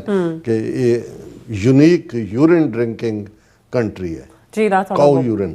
ਜੀ ਰਾਜ ਸਾਹਿਬ ਤੁਹਾਡਾ ਬਹੁਤ ਬਹੁਤ ਸ਼ੁਕਰੀਆ। ਸੋ ਲੈਣ ਬ੍ਰੇਕ ਤੇ ਜਾਣ ਤੋਂ ਪਹਿਲਾਂ ਅਸੀਂ ਦਰਸ਼ਕਾਂ ਤੇ ਸਰੋਤਿਆਂ ਨੂੰ ਅਪੀਲ ਤੇ ਬੇਨਤੀ ਕਰਦੀ ਵੀਅਰਸ, ਜਿਸ ਤਰ੍ਹਾਂ ਤੁਸੀਂ ਜਾਣਦੇ ਹੋ ਕਿ ਟੀਵੀ 84 ਇੱਕ ਪੰਥਕ ਚੈਨਲ ਹੈ ਔਰ ਟੀਵੀ 84 ਦੀ ਚੜ੍ਹਦੀ ਕਲਾ ਲਈ ਵੱਧ ਤੋਂ ਵੱਧ ਡੋਨੇਟ ਕਰੋ। ਡੋਨੇਟ ਕਰਨ ਲਈ ਸਾਡੀ ਵੈਬਸਾਈਟ tv84.tv ਤੇ ਜਾ ਕੇ ਪੇਪਲ ਦੀ ਵਰਤੋਂ ਕਰਕੇ ਵਨ ਟਾਈਮ ਡੋਨੇਟ ਕਰ ਸਕਦੇ ਹੋ, ਮੰਥਲੀ ਡੋਨੇਟ ਵੀ ਕਰ ਸਕਦੇ ਹੋ।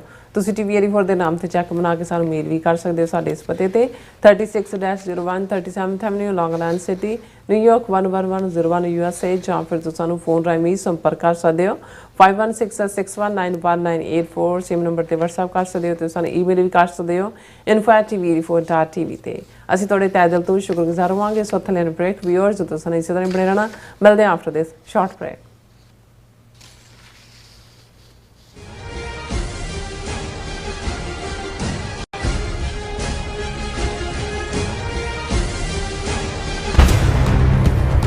ਟੈਕਸਸ ਵਿੱਚ ਹੜ੍ਹਾਂ ਨੇ ਭਾਰੀ ਤਬਾਹੀ ਮਚਾਈ ਹੈ। ਜਨ ਜੀਵਨ ਪ੍ਰਭਾਵਿਤ ਹੋਇਆ ਤੇ ਲੋਕ ਬੇਘਰ ਹੋ ਗਏ ਹਨ। ਪਰ ਇਸ ਮੁਸ਼ਕਿਲ ਦੀ ਘੜੀ ਵਿੱਚ ਇੱਕ ਸੰਸਥਾ ਸਹਾਇਤਾ ਲਈ ਅੱਗੇ ਆਈ ਹੈ, ਯੂਨਾਈਟਿਡ ਸਿੱਖ ਸੰਸਥਾ ਦੇ ਵਲੰਟੀਅਰ ਲੋਕਾਂ ਨੂੰ ਗਰਮ ਭੋਜਨ, ਪਾਣੀ, ਕੱਪੜੇ, ਦਵਾਈਆਂ ਅਤੇ ਹੋਰ ਜ਼ਰੂਰੀ ਵਸਤਾਂ ਵੰਡ ਰਹੇ ਹਨ। ਯੂਨਾਈਟਿਡ ਸਿੱਖ ਸੰਸਥਾ ਪੀੜਤਾਂ ਦੀ ਸਹਾਇਤਾ ਲਈ ਵਚਨਬੱਧ ਹੈ। ਤੁਸੀਂ ਵੀ ਯੂਨਾਈਟਿਡ ਸਿੱਖ ਸੰਸਥਾ ਦੇ ਨਾਲ ਜੁੜ ਸਕਦੇ ਹੋ। ਆਓ ਆਪਣਾ ਵੱਧ ਤੋਂ ਵੱਧ ਯੋਗਦਾਨ ਪਾਈਏ ਅਤੇ ਹੜ੍ਹ ਪੀੜਤਾਂ ਦੀ ਸਹਾਇਤਾ ਕਰੀਏ। ਵਧੇਰੇ ਜਾਣਕਾਰੀ ਲਈ ਤੁਸੀਂ ਸਕਰੀਨ ਤੇ ਦਿੱਤੇ ਨੰਬਰਾਂ ਤੇ ਸੰਪਰਕ ਕਰ ਸਕਦੇ ਹੋ।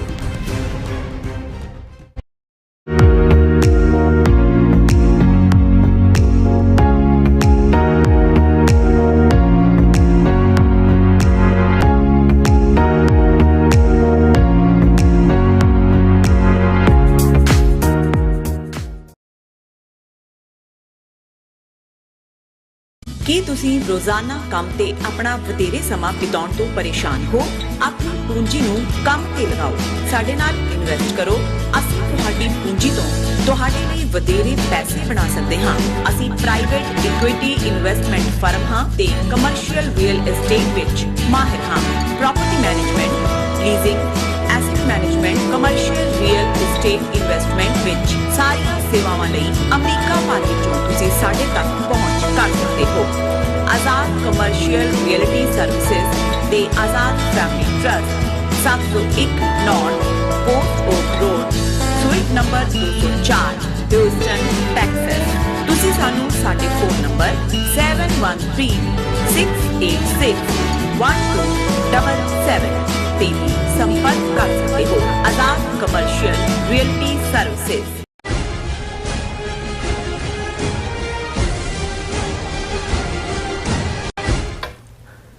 Viewers welcome back on programme. So viewers, ਗੱਲਬਾਤ ਕਰਨ ਜਾ ਰਹੇ ਹਾਂ ਕਿ ਪ੍ਰੈਜ਼ੀਡੈਂਟ ਟਰੰਪ ਵੱਲੋਂ ਭਾਰਤ ਤੇ 25% ਟੈਰਿਫ ਲਾਉਣ ਦੇ ਐਲਾਨ ਨਾਲ ਭਾਰਤ ਵਿੱਚ ਖੌਫ ਦਾ ਸन्नाटा ਜਿਹੜਾ ਉਹ ਛਾ ਗਿਆ ਹੈ ਔਰ ਸਿਆਸੀ ਪਾਰਟੀਆਂ ਤੇ ਜਿਹੜੇ ਸਿਆਸੀ ਮਾਹਿਰ ਵੀ ਜਿਹੜੇ ਨੇ ਇਸ ਅਚਾਨਕ ਐਲਾਨ ਤੇ ਹੈਰਾਨ ਨੇ। ਸੋ ਇਸ ਬਾਰੇ ਆਪਾਂ ਗੱਲਬਾਤ ਕਰਨ ਜਾ ਰਹੇ ਹਾਂ। ਸੋ ਅਸੀਂ ਚਾਹਾਂਗੇ ਕਿ ਤੁਸੀਂ ਇਸੇ ਤਰ੍ਹਾਂ ਬਣੇ ਰਹਿਣਾ।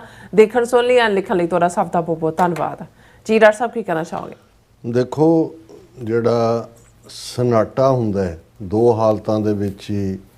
ਜਦੋਂ ਕੋਈ ਇਸ ਕਿਸਮ ਦੀ ਖਬਰ ਕਿ ਕੋਈ ਬਹੁਤ ਮਿੱਤਰ ਪਿਆਰਾ ਤੁਰ ਗਿਆ ਤੇ ਇੱਕਦਮ ਤੁਸੀਂ ਉਸ ਮਾਹੌਲ ਦੇ ਵਿੱਚ ਅਗਲੇ ਕੁਝ ਪਲ ਉੱਚੀ ਤੁਸੀਂ ਸਾਹ ਦੀ ਆਵਾਜ਼ ਵੀ ਨਹੀਂ ਸੁਣ ਸਕਦੇ। ਤੇ ਦੂਸਰਾ ਹੁੰਦਾ ਹੈ ਜਦੋਂ ਕਿ ਕੋਈ ਇਸ ਕਿਸਮ ਦਾ ਸਿਆਸੀ ਝਟਕਾ ਜਿਹੜਾ ਕਿਸੇ ਨੇ ਵੀ ਐਕਸਪੈਕਟ ਨਾ ਕੀਤਾ ਹੋਏ, ਉਹਨਾਂ ਹਾਲਾਤਾਂ ਦੇ ਵਿੱਚ ਜਿਹੜਾ ਫਿਰ ਨੇਸ਼ਨ ਉਹ ਆਲਮੋਸਟ ਸੋਗ ਦੀ ਲਹਿਰ, ਸन्नाटे ਦੇ ਨਾਲ सन्नाटा ਉਹਦਾ ਇਫੈਕਟ ਹੁੰਦਾ ਹੈ, ਬਟ ਇਨਫੈਕਟ ਉਹ ਸੋਗ ਹੁੰਦਾ ਹੈ ਕਿ ਇਹ ਸਾਡੇ ਨਾਲ ਕੀ ਹੋਇਆ। ਹੁਣ ਇਹਦੇ 'ਚ ਕੋਈ ਦੋ ਰਾਵਾਂ ਨਹੀਂ ਕਿ ਜਿਹੜੀ ਕਿੰਨੇ ਘੰਟੇ 48 ਕਿ 58 ਘੰਟੇ ਬਹਿਸ ਸੋ ਕਾਲਡ ਆਪਰੇਸ਼ਨ ਸੰਦੂਰ ਦੇ ਉੱਤੇ ਚੱਲੀ। ਉਹਨਾਂ ਨੇ ਆਪਣੇ ਵੱਡੇ ਸਟਾਲਵਾਰਟ 1 ਘੰਟਾ 42 ਮਿੰਟ ਮੋਦੀ ਬੋਲਿਆ, ਐਸ ਜੈ ਸ਼ੰਕਰ, ਰਾਜਨਾਥ ਸਿੰਘ ਦੀ ਵੀ 1 ਘੰਟੇ ਦੀ ਪਹਿਲੇ ਦਿਨ ਦੀ ਲੰਬੀ ਤਕਰੀਰ ਸੀ। ਅਮਿਤ ਸ਼ਾਹ ਗੈਂਡਾ ਜਿਹੜਾ ਉਹਨੇ ਤਾਂ ਪੂਰੀਆਂ ਜਿਹੜੀ ਹੈ ਤਨਜ਼ ਕੀਤੀ ਹਰ ਇੱਕ ਦੇ ਉੱਤੇ, ਨਹਿਰੂ ਤੋਂ ਲੈ ਕੇ ਔਰ ਕਰੰਟ ਤੱਕ, ਔਰ ਹਰ ਚੀਜ਼ ਦੇ ਲਈ ਜਿਹੜੀ ਪਿਛਲੀਆਂ ਹਕੂਮਤਾਂ ਨੇ ਉਹਨਾਂ ਨੂੰ ਹੀ ਦੋਸ਼ੀ ਦੱਸਿਆ। ਪਰ ਦਿਲਚਸਪ ਗੱਲ ਇਹ ਸੀ ਕਿ ਇਹਦੇ ਬਾਵਜੂਦ ਜਦੋਂ ਕੱਲ ਤੱਕ 29 ਵਾਰ ਪ੍ਰੈਜ਼ੀਡੈਂਟ ਟਰੰਪ ਇਹ ਕਹਿ ਚੁੱਕੇ ਸੀ ਕਿ ਭਾਰਤ ਔਰ ਪਾਕਿਸਤਾਨ ਦੇ ਵਿੱਚ ਜੰਗ ਮੈਂ ਰੁਕਵਾਈ ਹੈ, ਅੱਜ ਵੈਸੇ 30ਵੀਂ ਵਾਰ ਉਹਨਾਂ ਨੇ ਕਿਹਾ, ਕਿਉਂਕਿ ਅੱਜ ਵੀ ਜਿਹੜੀ ਲੇਟੈਸਟ ਉਹਨਾਂ ਦਾ 30 ਵਾਰ ਹੋ ਗਿਆ। ਔਰ ਇਸ ਗੱਲ ਦੇ ਉੱਤੇ ਆਪੋਜੀਸ਼ਨ ਦੇ ਲੀਡਰ ਮੋਦੀ ਨੂੰ ਕਹਿ ਰਹੇ ਸੀ ਕਿ ਵੀ ਤੇਰੇ 'ਚ ਹਿੰਮਤ ਕਿਉਂ ਨਹੀਂ ਹੈ, ਜਾਂ ਤਾਂ ਤੂੰ ਝੂਠਾ ਹੈ ਜੋ ਤੂੰ ਬੋਲ ਰਿਹਾ, ਤੂੰ ਝੂਠ ਕਹਿ ਰਿਹਾ ਕਿ ਜੀ ਨਹੀਂ ਹੈ, ਤੇ ਜੇ ਤੇਰੇ 'ਚ ਨਹੀਂ ਹੈ ਤੇ ਤੂੰ ਪ੍ਰੈਜ਼ੀਡੈਂਟ ਟਰੰਪ ਦਾ ਨਾਂ ਲੈ ਕੇ ਕਹਿ ਕਿ ਵੀ ਉਹ ਲਾਇਰ ਹੈ। ਮੈਂ ਔਰ ਫਿਰ ਜਿਹੜਾ ਉਹ ਗੱਲ ਦੁੱਧ ਦਾ ਦੁੱਧ ਪਾਣੀ ਦਾ ਪਾਣੀ ਹੋ ਜਾਏ।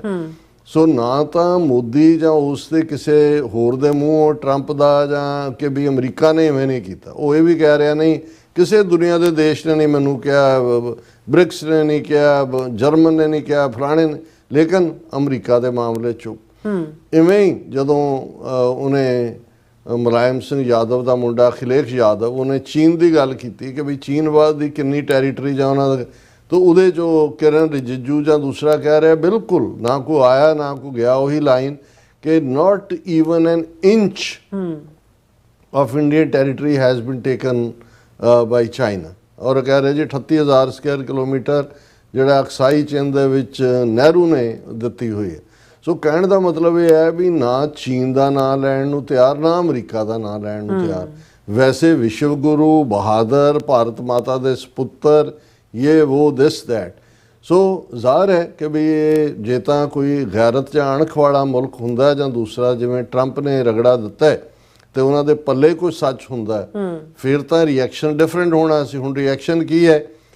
ਇੱਕ ਪਾਸੇ ਤਾਂ ਸਨਾਟਾ ਹੈ ਔਰ ਉਹਨਾਂ ਦਾ ਜਿਹੜਾ ਮਿਨਿਸਟਰੀ ਆਫ ਕਮਰਸ ਔਰ ਇੰਡਸਟਰੀ ਆ ਉਹ ਕਹਿ ਰਹੀ ਹੈ ਕਿ ਵੀ ਇਹ ਜਿਹੜੀ ਹੈ government was studying the implications of Mr Trump's announcement and will take all steps necessary to secure our national interest ਕਿ ਅਸੀਂ ਉਹ ਜੋ ਵੀ ਹੈ ਟਰੰਪ ਇਫੈਕਟ ਉਸ ਦਾ ਅਸੀਂ ਜਾਇਜ਼ਾ ਲੈ ਰਹੇ ਤੇ ਜੋ ਵੀ ਸਾਡੇ ਰਾਸ਼ਟਰੀ ਹਿੱਤ ਦੇ ਵਿੱਚ ਹੋਏਗਾ ਉਹ ਅਸੀਂ ਕਰਾਂਗੇ।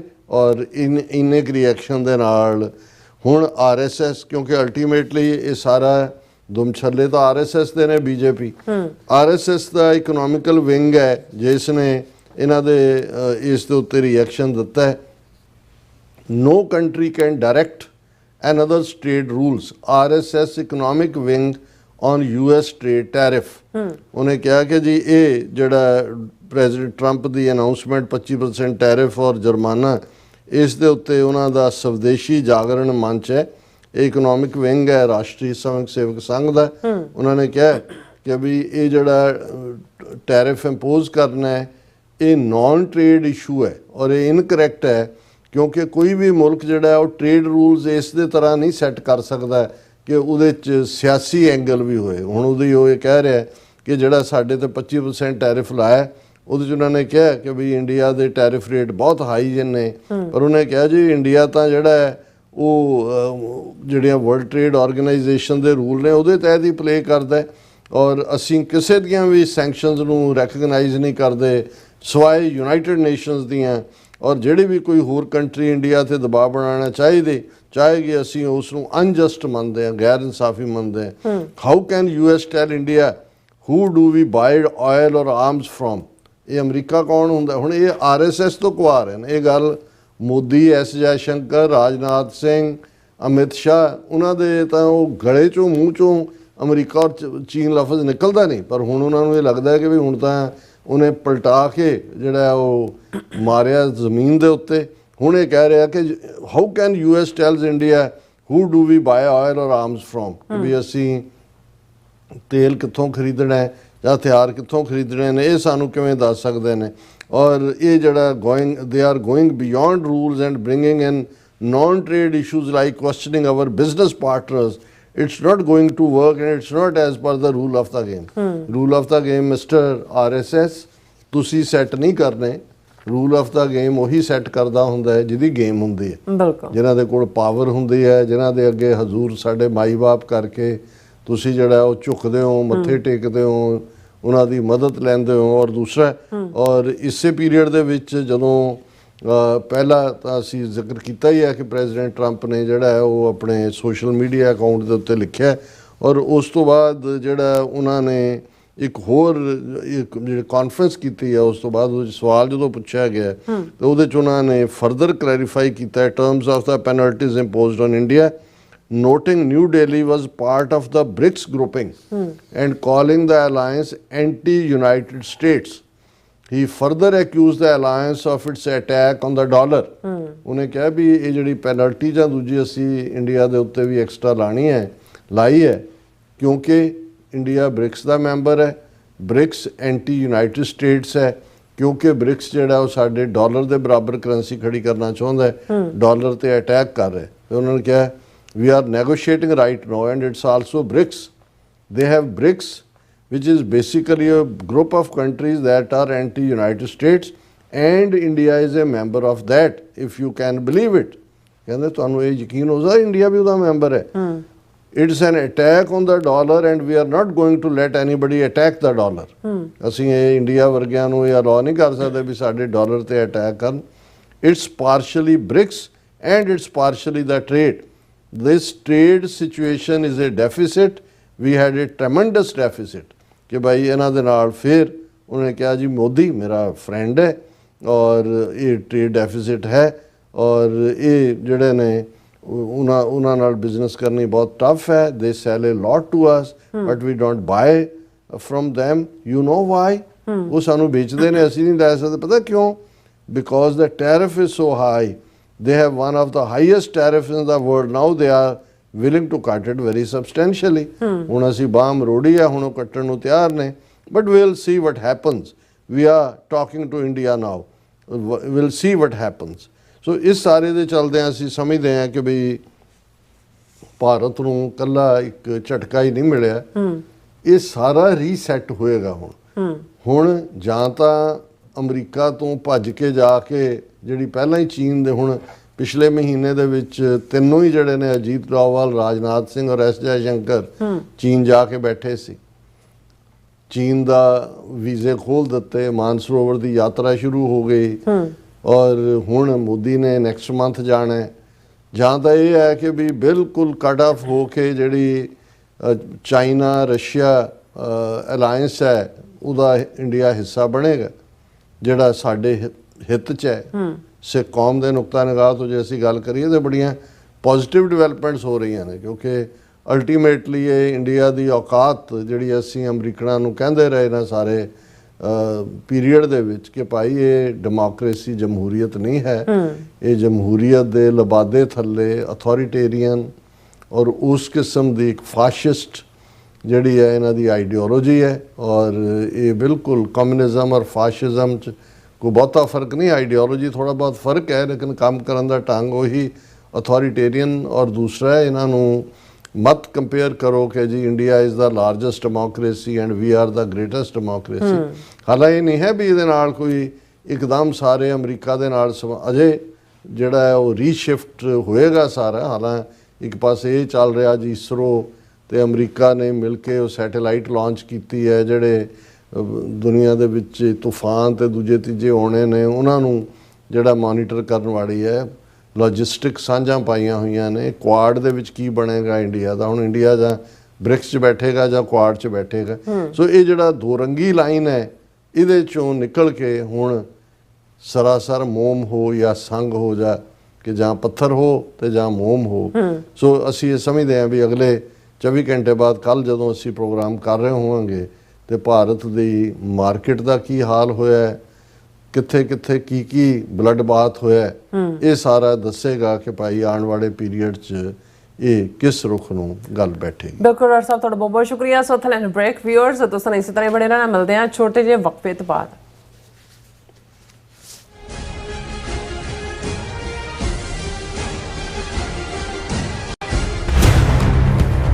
ਟੈਕਸਸ ਵਿੱਚ ਹੜ੍ਹਾਂ ਨੇ ਭਾਰੀ ਤਬਾਹੀ ਮਚਾਈ ਹੈ। ਜਨ ਜੀਵਨ ਪ੍ਰਭਾਵਿਤ ਹੋਇਆ ਤੇ ਲੋਕ ਬੇਘਰ ਹੋ ਗਏ ਹਨ। ਪਰ ਇਸ ਮੁਸ਼ਕਿਲ ਦੀ ਘੜੀ ਵਿੱਚ ਇੱਕ ਸੰਸਥਾ ਸਹਾਇਤਾ ਲਈ ਅੱਗੇ ਆਈ ਹੈ। ਯੂਨਾਈਟਿਡ ਸਿੱਖ ਸੰਸਥਾ ਦੇ ਵਲੰਟੀਅਰ ਲੋਕਾਂ ਨੂੰ ਗਰਮ ਭੋਜਨ, ਪਾਣੀ, ਕੱਪੜੇ, ਦਵਾਈਆਂ ਅਤੇ ਹੋਰ ਜ਼ਰੂਰੀ ਵਸਤਾਂ ਵੰਡ ਰਹੇ ਹਨ। ਯੂਨਾਈਟਿਡ ਸਿੱਖ ਸੰਸਥਾ ਪੀੜਤਾਂ ਦੀ ਸਹਾਇਤਾ ਲਈ ਵਚਨਬੱਧ ਹੈ। ਤੁਸੀਂ ਵੀ ਯੂਨਾਈਟਿਡ ਸਿੱਖ ਸੰਸਥਾ ਦੇ ਨਾਲ ਜੁੜ ਸਕਦੇ ਹੋ। ਆਓ ਆਪਣਾ ਵੱਧ ਤੋਂ ਵੱਧ ਯੋਗਦਾਨ ਪਾਈਏ ਅਤੇ ਹੜ੍ਹ ਪੀੜਤਾਂ ਦੀ ਸਹਾਇਤਾ ਕਰੀਏ। ਵਧੇਰੇ ਜਾਣਕਾਰੀ ਲਈ ਤੁਸੀਂ ਸਕਰੀਨ ਤੇ ਦਿੱਤੇ ਨੰਬਰਾਂ ਤੇ ਸੰਪਰਕ ਕਰ ਸਕਦੇ ਹੋ। ਅਮਰੀਕਾ ਵਿੱਚ ਰਹਿ ਰਹੇ ਹੋ ਅਤੇ ਡਰਾਈਵਿੰਗ ਲਾਇਸੈਂਸ ਲੈਣਾ ਚਾਹੁੰਦੇ ਹੋ ਤੇ ਲੱਭ ਰਹੇ ਹੋ ਇੱਕ ਤਜਰਬੇਕਾਰ ਡਰਾਈਵਿੰਗ ਸਕੂਲ ਤਾਂ ਤੁਹਾਡੇ ਲਈ ਹੈ ਵੱਡੀ ਖੁਸ਼ਖਬਰੀ। ਕੈਲੀਫੋਰਨੀਆ ਦਾ ਸਟਾਕਟਨ ਟਰੱਕ ਡਰਾਈਵਿੰਗ ਸਕੂਲ ਤੁਹਾਨੂੰ ਦੇਵੇਗਾ ਡਰਾਈਵਿੰਗ ਸਿਖਲਾਈ ਅਤੇ ਡਰਾਈਵਿੰਗ ਦੌਰਾਨ ਪੇਸ਼ ਆਉਂਦੀਆਂ ਮੁਸ਼ਕਲਾਂ ਨਾਲ ਨਜਿੱਠਣ ਦੀ ਸਿਖਲਾਈ। 25 ਸਾਲ ਤੋਂ ਵੀ ਵੱਧ ਦੇ ਤਜਰਬੇ ਨਾਲ ਤੁਹਾਨੂੰ ਮਿਲੇਗੀ ਡਰਾਈਵਿੰਗ ਨਾਲ ਸੰਬੰਧਿਤ ਹਰ ਤਰ੍ਹਾਂ ਦੀ ਸਿਖਲਾਈ, ਉਹ ਵੀ ਵਾਜਿਬ ਕੀਮਤ ਵਿੱਚ। ਫਿਰ ਦੇਰ ਕਿਸ ਗੱਲ ਦੀ, ਅੱਜ ਹੀ ਸੰਪਰਕ ਕਰੋ 2097883308 ਜਾਂ ਫਿਰ 2093139919 ਨੰਬਰਾਂ ਤੇ ਅਤੇ ਪਾਓ ਆਪਣਾ ਡਰਾਈਵਿੰਗ ਲਾਇਸੈਂਸ। ਕੀ ਤੁਸੀਂ ਆਪਣੇ ਟੈਕਸਸ ਨੂੰ ਲੈ ਕੇ ਚਿੰਤਤ ਹੋ? ਤੁਸੀਂ ਆਪਣੀ ਕਮਾਈ ਲਈ ਮਿਹਨਤ ਕਰਦੇ ਹੋ, ਭਾਵੇਂ ਤੁਸੀਂ ਨੌਕਰੀ ਵਿੱਚ ਹੋਵੋ ਜਾਂ ਆਪਣਾ ਬਿਜ਼ਨਸ ਚਲਾਉਂਦੇ ਹੋ। ਜਦੋਂ ਟੈਕਸ ਭਰਨ ਦਾ ਸਮਾਂ ਆਉਂਦਾ ਹੈ ਤਾਂ ਤੁਹਾਨੂੰ ਇੱਕ ਭਰੋਸੇਯੋਗ ਟੈਕਸ ਅਕਾਊਂਟੈਂਟ ਦੀ ਲੋੜ ਹੈ ਜੋ ਟੈਕਸ ਬੈਲੈਂਸ ਦਾ ਤੁਹਾਡੇ ਪੱਖ ਵਿੱਚ ਜਾਣਾ ਯਕੀਨੀ ਬਣਾਵੇ। ਸਿਆਟਲ ਦੀ ਜਾਣੀ ਪਛਾਣੀ company accurate accountants and taxes ਤੁਹਾਡੀ ਸੇਵਾ ਵਿੱਚ ਹਾਜ਼ਰ ਹੈ। ਅਸੀਂ ਹਰ ਤਰ੍ਹਾਂ ਦੇ ਟੈਕਸ ਭਰਨ ਵਿੱਚ ਤੁਹਾਡੀ ਮਦਦ ਕਰਾਂਗੇ। ਟੈਕਸ ਸੰਬੰਧੀ ਕਿਸੇ ਵੀ ਤਰ੍ਹਾਂ ਦੇ ਸਵਾਲ ਲਈ ਅੱਜ ਹੀ ਸਾਡੇ ਤੱਕ ਪਹੁੰਚ ਕਰੋ। Accurate accountants and Texas.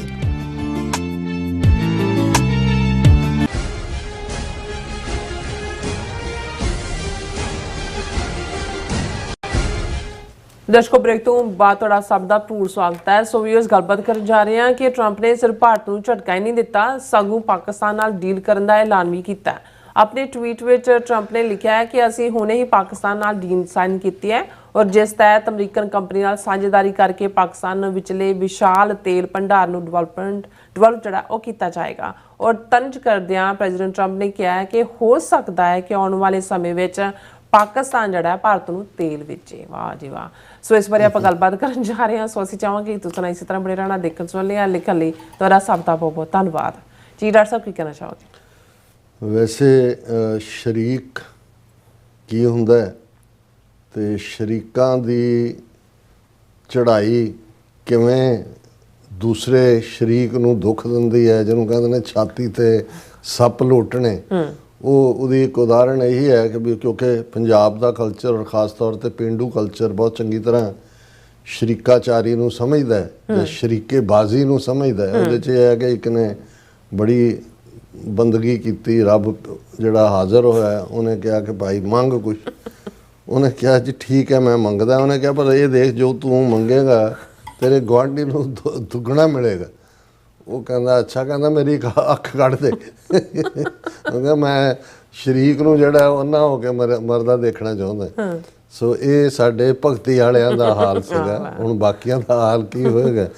ਸੋ ਗੱਲ ਅਸੀਂ ਇਹ ਸਾਰੇ ਲਫ਼ਜ਼ ਇਸਤੇਮਾਲ ਕੀਤੇ ਵੀ ਅੰਗਰੇਜ਼ੀ 'ਚ ਤਾਂ ਅਸੀਂ ਕਿਹਾ ਕਿ ਵੀ Trump pulled the rug under the feet of India and blew the roof. ਉੱਤੋਂ ਛੱਤ ਉੱਡ ਗਈ, ਥੱਲੋਂ ਕਾਰਪੇਟ ਵੀ ਖਿੱਚ ਲਈ। ਹਾਂ, ਉਹ ਜਿਵੇਂ ਉਸਤਾਦ ਦਾਮਨ ਦਾ ਇੱਕ ਪੰਜਾਬੀ ਦਾ ਸੀ ਕਿ ਇਹ ਕੀ ਕਰੀ ਜਾਣਾ, ਇਹ ਕੀ ਕਰੀ ਜਾਣਾ, ਲਾਈ ਲੋਈ ਜਾਣਾ, ਖਿੱਚੀ ਦਰੀ ਜਾਣਾ, ਦਰੀ ਵੀ ਖਿੱਚ ਲਈ, ਲੋਈ ਵੀ ਲਾ ਲਈ। ਸੋ ਇੱਕ ਪਾਸਾ ਤਾਂ ਇਹ ਹੈ, ਉਹ ਤਾਂ ਅਜੇ ਸਖਤੇ 'ਚ ਔਰ ਸਨਾਟੇ 'ਚ ਔਰ ਖੌਫ 'ਚ ਕੋਈ ਪੁੱਠਾ ਪਿਆ, ਕੋਈ ਇੱਧਰ ਪਿਆ, ਕੋਈ ਉੱਧਰ ਪਿਆ। ਪਰ ਨਾਲ ਦੀ ਨਾਲ ਟਰੰਪ ਨੇ ਕਿਹਾ ਵੀ ਗੱਲ ਕੱਲੀ ਹੁਣ ਪੁੱਠੇ ਕਰਨ ਦੇ ਨਹੀਂ, ਹੁਣ ਸ਼ਰੀਕਾਂ ਨੂੰ ਵੀ ਥਾਪੀ ਦੇਣੀ ਹੈ। ਹੁਣ ਪਾਕਿਸਤਾਨ ਦੇ ਫੋਰਨ ਮਿਨਿਸਟਰ ਜਿਹੜੇ ਆਪਣੇ ਡਿਪਟੀ ਪ੍ਰਾਈਮ ਮਿਨਿਸਟਰ ਵੀ ਨੇ ਇਸਾਕ ਦਾਰ, ਉਹ ਵੀ ਪੂਰੀ ਟੀਮ ਲੈ ਕੇ ਆਏ ਹੋਏ ਨੇ ਅਮਰੀਕਾ 'ਚ ਔਰ ਉਹਨਾਂ ਦਾ ਟ੍ਰੇਡ ਮਿਸ਼ਨ ਵੀ। ਉਹਨਾਂ ਨੇ ਤਾਂ ਅੱਜ ਕੱਲ੍ਹ ਪਿਛਲੇ ਦਿਨਾਂ 'ਚ ਸੀ ਕਿ ਵੀ ਆਲਮੋਸਟ ਡੀਲ ਕੰਪਲੀਟ ਹੈ, ਪੂਰਾ ਹੋਮਵਰਕ ਆਪਣਾ ਚੰਗੀ ਤਰ੍ਹਾਂ ਕੀਤਾ ਹੋਇਆ। ਪਰ ਪ੍ਰੈਜ਼ੀਡੈਂਟ ਟਰੰਪ ਨੇ ਉਸ ਬਿਜ਼ਨਸ ਡੀਲ ਦੀ ਗੱਲ ਤਾਂ ਨਹੀਂ ਕੀਤੀ, ਪਰ ਦੂਸਰੀ ਕਿਹੜੀ ਡੀਲ ਪਾਕਿਸਤਾਨ ਨਾਲ ਕੀਤੀ ਹੈ ਤੇ ਕਿਹੜਾ ਫਿਰ ਸ਼ਰੀਕਾਂ ਨੂੰ ਮਿਹਣਾ ਮਾਰਿਆ, ਉਸ ਤੋਂ ਤੁਸੀਂ ਅੰਦਾਜ਼ਾ ਲਾ ਲਓ ਵੀ ਕੱਲ੍ਹ ਦੇ ਜਿਹੜਾ ਉਹਨਾਂ ਦਾ ਮੀਡੀਆ ਔਰ ਖ਼ਾਸ ਤੌਰ ਤੇ ਜਿਹੜਾ ਮੋਦੀ ਗੋਦੀ ਦਰਬਾਰੀ ਮੀਡੀਆ ਸਾਰਾ, ਉਹਨਾਂ ਦਾ ਹਾਲ ਕੀ ਹੋਏਗਾ। ਪਹਿਲਾਂ ਤਾਂ ਟਰੰਪ ਨੇ ਆਪਣੇ ਅੱਜ ਦੀ ਪੂਰੀ ਕਾਰਵਾਈ ਦੱਸੀ। ਉਹਨੇ ਕਿਹਾ we are very busy in the White House today working on trade deals. Bharat ਨੂੰ ਤਾਂ ਸਵੇਰੇ ਸਵੇਰੇ ਮੂਰਛਤ ਕਰਤਾ ਉਹਨੇ ਜਾਗਣ ਤੋਂ ਪਹਿਲੇ ਹੀ, ਪਰ ਨਾਲ ਹੀ ਉਹਨਾਂ ਨੇ ਵੀ ਅੱਜ ਅਸੀਂ ਬਹੁਤ ਬਿਜ਼ੀ ਹਾਂ ਵਾਈਟ ਹਾਊਸ 'ਚ ਟ੍ਰੇਡ ਡੀਲ ਦੇ ਵਿੱਚ। I have spoken to the leaders of many countries, all of whom want to make the United States extremely happy. ਬਹੁਤ ਸਾਰੇ ਮੁਲਕਾਂ ਦੇ ਆਗੂਆਂ ਨਾਲ ਗੱਲ ਕੀਤੀ ਹੈ, ਉਹ ਹੁਣ ਅਮਰੀਕਾ ਨੂੰ ਬਹੁਤ ਖੁਸ਼ ਦੇਖਣਾ ਚਾਹੁੰਦੇ ਨੇ। I will be meeting with the South Korean trade delegation this afternoon, ਕਿ ਮੈਂ ਦੁਪਹਿਰੇ ਸਾਊਥ ਕੋਰੀਆ ਦੇ ਟ੍ਰੇਡ ਡੈਲੀਗੇਸ਼ਨ ਨੂੰ ਮਿਲਣਾ। South Korea is right now at a 25% tariff, but they have an offer to buy down those tariffs, ਕਿ ਉਹਨਾਂ 'ਤੇ already ਅਸੀਂ 25% ਦੀ ਲਾਈ ਹੋਈ ਹੈ, ਪਰ ਉਹ ਗੱਲਬਾਤ ਕਰ ਰਹੇ ਨੇ ਘਟਾਉਣ ਦੇ ਲਈ। I will be interested in hearing what that offer is, ਕਿ ਵੀ ਉਹ ਕੀ ਦਿੰਦੇ ਨੇ। ਸੋ ਇੱਕ ਤਾਂ ਉਹਨਾਂ ਨੇ ਹੁਣ ਸ਼ਰੀਕਾਂ ਦੀ ਗੱਲ, we have just concluded a deal with the country of Pakistan, ਅਸੀਂ ਹੁਣੇ ਹੀ ਪਾਕਿਸਤਾਨ ਦੇ ਨਾਲ ਡੀਲ ਜਿਹੜੀ ਹੈ ਉਹ ਕਨਕਲੂਡ ਹੁੰਦਾ ਹੈ, ਮੁਕਾ ਲਈ ਹੈ, whereby Pakistan and United States will work together on developing their massive oil reserves, ਕਿ ਪਾਕਿਸਤਾਨ ਤੇ ਅਮਰੀਕਾ ਇਕੱਠੇ ਕੰਮ ਕਰਨਗੇ। ਪਾਕਿਸਤਾਨ ਦੇ ਵਿੱਚ ਮੈਸਿਵ ਆਇਲ ਰਿਜ਼ਰਵ ਜਿਹੜਾ ਹੈ, ਬਹੁਤ ਸਾਰਾ ਜਿਹੜਾ ਧਰਤੀ ਦੇ ਥੱਲੇ ਉਹਨਾਂ ਦਾ ਰਿਜ਼ਰਵ ਖਾਤਾ ਪਿਆ ਆਇਲ ਦਾ, ਜਿਹੜਾ ਅਨਐਕਸਪਲੋਰਡ ਹੈ, ਉਹਨੂੰ ਅਮਰੀਕਾ ਔਰ ਪਾਕਿਸਤਾਨ ਰਲ ਕੇ ਉਸ ਤੇਲ ਦਾ ਜਿਹੜਾ ਖਜ਼ਾਨਾ ਹੈ ਉਸ ਨੂੰ ਬਾਹਰ ਕੱਢਣਗੇ। We are in the process of choosing the oil company that will lead the partnership. ਅਸੀਂ ਹੁਣ ਜੇ ਕਿਹੜੀ ਆਇਲ ਕੰਪਨੀ ਦੇ ਨਾਲ ਉਹ ਡੀਲ ਪਾਕਿਸਤਾਨ ਦੀ ਕਰਵਾਉਣੀ ਹੈ ਉਸ ਦੀ ਅਸੀਂ ਭਾਲ ਕਰ ਰਹੇ। Who knows, maybe they will be selling oil to India someday, ਕਿ ਬਈ ਉਹਨੂੰ ਇੰਡੀਆ ਨੂੰ ਇਹ ਤੰਜ਼ ਹੈ ਵੀ ਤੁਸੀਂ ਰੂਸ ਤੋਂ ਖਰੀਦ ਕੇ ਕਹਿੰਦੇ ਹੋ ਕਿ ਸਾਨੂੰ ਤੁਹਾਡੇ ਗੁਆਂਢ ਪਾਕਿਸਤਾਨ 'ਚ। ਮਤਲਬ ਇਹ ਹੈ ਕਿ ਵੀ ਪਾਕਿਸਤਾਨ ਨੂੰ ਅਸੀਂ ਹੁਣ ਇੰਨਾ ਰਿਚ ਬਣਾ ਦੇਣਾ ਹੈ, ਉਹਨਾਂ ਦਾ ਤੇਲ ਅਸੀਂ ਵੀ ਰਿਚ ਹੋਣਾ ਉਹਦੇ 'ਚੋਂ, ਉਹਨਾਂ ਦਾ ਤੇਲ ਹੋਏਗਾ, ਵੇਚਾਂਗੇ ਤੁਹਾਨੂੰ ਤੇ ਪੈਸੇ ਤੁਹਾਨੂੰ ਵੇਚਣ ਦੇ ਵੀ ਤੇ ਇੱਧਰ ਅੱਧੇ ਅੱਧੇ। ਸੋ ਇਹ ਹੈ, ਜਦੋਂ ਹੁਣ ਤੁਸੀਂ ਇਹਦੇ ਤੋਂ ਤੁਸੀਂ ਅੰਦਾਜ਼ਾ ਲਾਓ ਵੀ ਇਸ ਵੇਲੇ ਜਿਹੜੇ ਪਿਛਲੇ 2 ਦਿਨ ਭਾਰਤ ਦੀ ਪਾਰਲੀਮੈਂਟ ਔਰ ਰਾਜ ਸਭਾ 'ਚ ਪਾਕਿਸਤਾਨ ਇਹ ਨਹਿਰੂ ਨੇ ਬਣਾਤਾ, ਨਹੀਂ ਤਾਂ ਨਹੀਂ ਸੀ ਬਣਨਾ, ਇਹ ਫਲਾਣਾ ਹੋ ਗਿਆ, ਢਿਮਕਾ ਹੋ ਗਿਆ, ਇਹ ਸਾਨੂੰ ਚੰਬੜ ਗਏ, ਫੀਲਡ ਸਟੇਟ, ਦਹਿਸ਼ਤਗਰਦੀ ਦੀ ਰਾਜਧਾਨੀ, ਇਹਨਾਂ ਨੂੰ ਉਹ ਯੂਨਾਈਟਿਡ ਨੇਸ਼ਨ ਸਿਕਿਉਰਿਟੀ ਕੌਂਸਲ ਨੇ ਟੈਰਰਿਜ਼ਮ ਦੀ ਕਮੇਟੀ ਦਾ ਵਾਈਸ ਚੇਅਰਮੈਨ ਬਣਾਤਾ, ਇਹਨਾਂ ਦੇ ਅਸਾਸੇ ਬੰਦ ਕਰੋ, ਇਹਨਾਂ ਦੇ ਰਾਜਨਾਥ ਸਿੰਘ ਕਹਿ ਰਿਹਾ, ਦੂਜਾ ਕਹਿ ਰਿਹਾ, ਮੋਦੀ ਇਹ ਕਹਿ ਰਿਹਾ ਐਸੀ ਨਾਨੀ ਯਾਦ ਕਰਾਈ, ਐਸਾ ਛਠੀ ਕਾ ਦੂਧ, ਫਲਾਣਾ ਢਿਮਕਾ। ਅਮਰੀਕਾ ਕਹਿ ਰਿਹਾ ਤੁਹਾਨੂੰ ਤੇਲ ਵੇਚਣਾ ਹੁਣ ਪਾਕਿਸਤਾਨ ਨੇ, ਤੁਸੀਂ ਤਿਆਰ ਹੋ ਜਾਓ। ਹਾਂ, ਇਹ ਹੈ ਕਿ ਵੀ ਹੁਣ ਇਹਦੇ ਤੇ ਤੁਸੀਂ ਅੰਦਾਜ਼ਾ ਲਾਓ ਵੀ ਉਹ ਸ਼ਰੀਕਾਂ ਦੇ ਘਰ ਦੇ ਬਾਹਰ ਪਏ ਕੇਲੇ ਦੇ ਛਿੱਲੜ ਹੀ ਮਾਣ ਨਹੀਂ ਹੁੰਦੇ। ਅੱਛਾ, ਹੁਣ ਕੇਲੇ ਖਾਂਦੇ ਨੇ। ਤੇ ਹੁਣ ਪਾਕਿਸਤਾਨ ਜਿਹੜਾ ਵਿਚਾਰਾ ਆਪ ਆਇਲ ਸਾਊਦੀ ਅਰੇਬੀਆ ਜਾਂ ਦੂਜੇ ਤੋਂ ਲੈਂਦਾ, ਹੁਣ ਪਾਕਿਸਤਾਨ ਵੇਚੂਗਾ ਤੇਲ। ਇਹ ਜੇ ਟਰੰਪ ਦਾ ਰਿਹਾ ਰਾਜ ਤੇ ਟਰੰਪ ਵਿਚਵਾ ਕੇ ਹਟੂ ਤੇਲ ਉਹਨਾਂ ਦਾ। ਜੀ ਡਾਕਟਰ ਸਾਹਿਬ ਤੁਹਾਡਾ ਬਹੁਤ ਧੰਨਵਾਦ। ਸਾਥ ਲੈਣ ਬ੍ਰੇਕ ਵੀਅਰਸ ਤੋਂ ਸਾਨੂੰ ਇਸੇ ਤਰ੍ਹਾਂ ਬਣੇ ਰਹਿਣਾ। ਮਿਲਦੇ ਹਾਂ ਛੋਟੇ ਜਿਹੇ ਬ੍ਰੇਕ ਤੋਂ ਬਾਅਦ।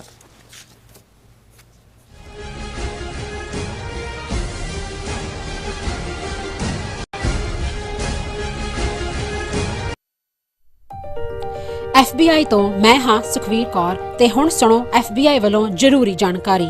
ਸਾਡੇ ਦੇਸ਼ ਅਮਰੀਕਾ ਵਿੱਚ ਬਾਹਰਲੇ ਦੇਸ਼ਾਂ ਦੀਆਂ ਸਰਕਾਰਾਂ ਵੱਲੋਂ ਅੰਤਰਰਾਸ਼ਟਰੀ ਦਬਾਅ ਪਾਇਆ ਜਾ ਰਿਹਾ ਹੈ। ਇਸ ਨੂੰ ਰੋਕਣ ਲਈ FBI ਨੂੰ ਤੁਹਾਡੇ ਸਹਿਯੋਗ ਦੀ ਲੋੜ ਹੈ। ਵਿਦੇਸ਼ੀ ਸਰਕਾਰਾਂ ਜਾਂ ਉਹਨਾਂ ਦੇ ਮੁਲਾਜ਼ਮਾਂ ਜਾਂ ਮੁਖਬਰਾਂ ਵੱਲੋਂ ਅਮਰੀਕਾ ਵਿੱਚ ਵਸਦੇ ਕਿਸੇ ਵੀ ਇਨਸਾਨ ਨਾਲ ਕੀਤੇ ਜਾ ਰਹੇ ਅੰਤਰਰਾਸ਼ਟਰੀ ਦਬਾਅ ਦੀਆਂ ਕੁਝ ਕਿਸਮਾਂ ਇਹ ਨੇ: ਨਿਗਰਾਨੀ ਰੱਖਣੀ, ਪਿੱਛਾ ਕਰਨਾ, ਤੰਗ ਪਰੇਸ਼ਾਨ ਕਰਨਾ, ਅਗਵਾ ਕਰਨ ਦੀ ਕੋਸ਼ਿਸ਼ ਜਾਂ ਉਸ ਤੇ ਸਰੀਰਕ ਹਮਲਾ ਕਰਨਾ ਅਤੇ ਧਮਕੀਆਂ ਤੇ ਡਰਾਵੇ ਰਾਹੀਂ ਜ਼ਬਰਦਸਤੀ ਕਿਸੇ ਭਾਈਚਾਰੇ ਜਾਂ ਵਿਅਕਤੀਆਂ ਬਾਰੇ ਜਾਣਕਾਰੀ ਇਕੱਠੀ ਕਰਨ ਦੀ ਕੋਸ਼ਿਸ਼ ਕਰਨੀ, ਕਿਸੇ ਨੂੰ ਉਸ ਦੇ ਮੂਲ ਦੇਸ਼ ਨੂੰ ਮੁੜਨ ਲਈ ਮਜਬੂਰ ਕਰਨਾ ਜਾਂ ਮੂਲ ਦੇਸ਼ ਵਿੱਚ ਵਸਦੇ ਉਸ ਦੇ ਰਿਸ਼ਤੇਦਾਰਾਂ ਨੂੰ ਡਰਾਉਣਾ ਜਾਂ ਹਿਰਾਸਤ ਵਿੱਚ ਲੈਣਾ, ਕਿਸੇ ਦੇ ਕੰਪਿਊਟਰ ਜਾਂ ਫੋਨ ਨੂੰ ਹੈਕ ਕਰਕੇ ਉਸ ਦੀ ਨਿੱਜਤਾ ਤੇ ਹਮਲਾ ਕਰਨਾ ਜਾਂ ਉਸ ਬਾਰੇ ਇੰਟਰਨੈਟ ਤੇ ਕੂੜ ਪ੍ਰਚਾਰ ਕਰਨਾ, ਕਿਸੇ ਦੀਆਂ ਵਿੱਤੀ ਜਾਇਦਾਦਾਂ ਨੂੰ ਜ਼ਬਤ ਕਰਨਾ। ਜੇ ਤੁਹਾਨੂੰ ਲੱਗਦਾ ਹੈ ਕਿ ਤੁਸੀਂ ਅੰਤਰਰਾਸ਼ਟਰੀ ਦਬਾਅ ਦੇ ਸ਼ਿਕਾਰ ਹੋ ਤਾਂ FBI ਨੂੰ ਹੁਣੇ ਕਾਲ ਕਰੋ 1-800-CALL-FBI ਜਾਂ 1-800-225-5324 ਤੇ ਸੰਪਰਕ ਕਰੋ। ਤੇ ਜੇ ਤੁਹਾਡੇ ਲਈ ਅੰਗਰੇਜ਼ੀ ਵਿੱਚ ਗੱਲ ਕਰਨਾ ਮੁਸ਼ਕਲ ਹੈ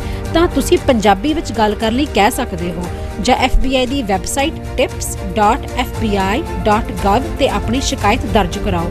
ਹੋਰ ਜਾਣਕਾਰੀ ਲਈ ਦੇਖੋ fbi.gov/TNR। ਜੇਕਰ ਤੁਸੀਂ ਤੁਰੰਤ ਸਰੀਰਕ ਖਤਰੇ ਵਿੱਚ ਹੋ ਤਾਂ 911 ਤੇ ਕਾਲ ਕਰੋ। FBI ਵੱਲੋਂ ਤੁਹਾਡੀ ਰਿਪੋਰਟ ਕਦੀ ਵੀ ਕਿਸੇ ਵਿਦੇਸ਼ੀ ਸਰਕਾਰ ਨਾਲ ਸਾਂਝੀ ਨਹੀਂ ਕੀਤੀ ਜਾਵੇਗੀ। FBI ਦਾ ਮਨੋਰਥ ਅਮਰੀਕਾ ਵਿੱਚ ਵਸਦੇ ਲੋਕਾਂ ਦੀ ਰੱਖਿਆ ਕਰਨਾ ਅਤੇ ਯੂਨਾਈਟਿਡ ਸਟੇਟਸ ਦੇ ਸੰਵਿਧਾਨ ਨੂੰ ਕਾਇਮ ਰੱਖਣਾ ਹੈ। ਟੈਕਸਸ ਵਿੱਚ ਹੜ੍ਹਾਂ ਨੇ ਭਾਰੀ ਤਬਾਹੀ ਮਚਾਈ ਹੈ। ਜਨ ਜੀਵਨ ਪ੍ਰਭਾਵਿਤ ਹੋਇਆ ਤੇ ਲੋਕ ਬੇਘਰ ਹੋ ਗਏ ਹਨ। ਪਰ ਇਸ ਮੁਸ਼ਕਿਲ ਦੀ ਘੜੀ ਵਿੱਚ ਇੱਕ ਸੰਸਥਾ ਸਹਾਇਤਾ ਲਈ ਅੱਗੇ ਆਈ ਹੈ। ਯੂਨਾਈਟਿਡ 6 ਯੂਨਾਈਟਿਡ ਸਿੱਖ ਸੰਸਥਾ ਦੇ ਵਲੰਟੀਅਰ ਲੋਕਾਂ ਨੂੰ ਗਰਮ ਭੋਜਨ, ਪਾਣੀ, ਕੱਪੜੇ, ਦਵਾਈਆਂ ਅਤੇ ਹੋਰ ਜ਼ਰੂਰੀ ਵਸਤਾਂ ਵੰਡ ਰਹੇ ਹਨ। ਯੂਨਾਈਟਿਡ ਸਿੱਖ ਸੰਸਥਾ ਪੀੜਤਾਂ ਦੀ ਸਹਾਇਤਾ ਲਈ ਵਚਨਬੱਧ ਹੈ। ਤੁਸੀਂ ਵੀ ਯੂਨਾਈਟਿਡ ਸਿੱਖ ਸੰਸਥਾ ਦੇ ਨਾਲ ਜੁੜ ਸਕਦੇ ਹੋ। ਆਓ ਆਪਣਾ ਵੱਧ ਤੋਂ ਵੱਧ ਯੋਗਦਾਨ ਪਾਈਏ ਅਤੇ ਹੜ੍ਹ ਪੀੜਤਾਂ ਦੀ ਸਹਾਇਤਾ ਕਰੀਏ। ਵਧੇਰੇ ਜਾਣਕਾਰੀ ਲਈ ਤੁਸੀਂ ਸਕਰੀਨ ਤੇ ਦਿੱਤੇ ਨੰਬਰਾਂ ਤੇ ਸੰਪਰਕ ਕਰ ਸਕਦੇ ਹੋ।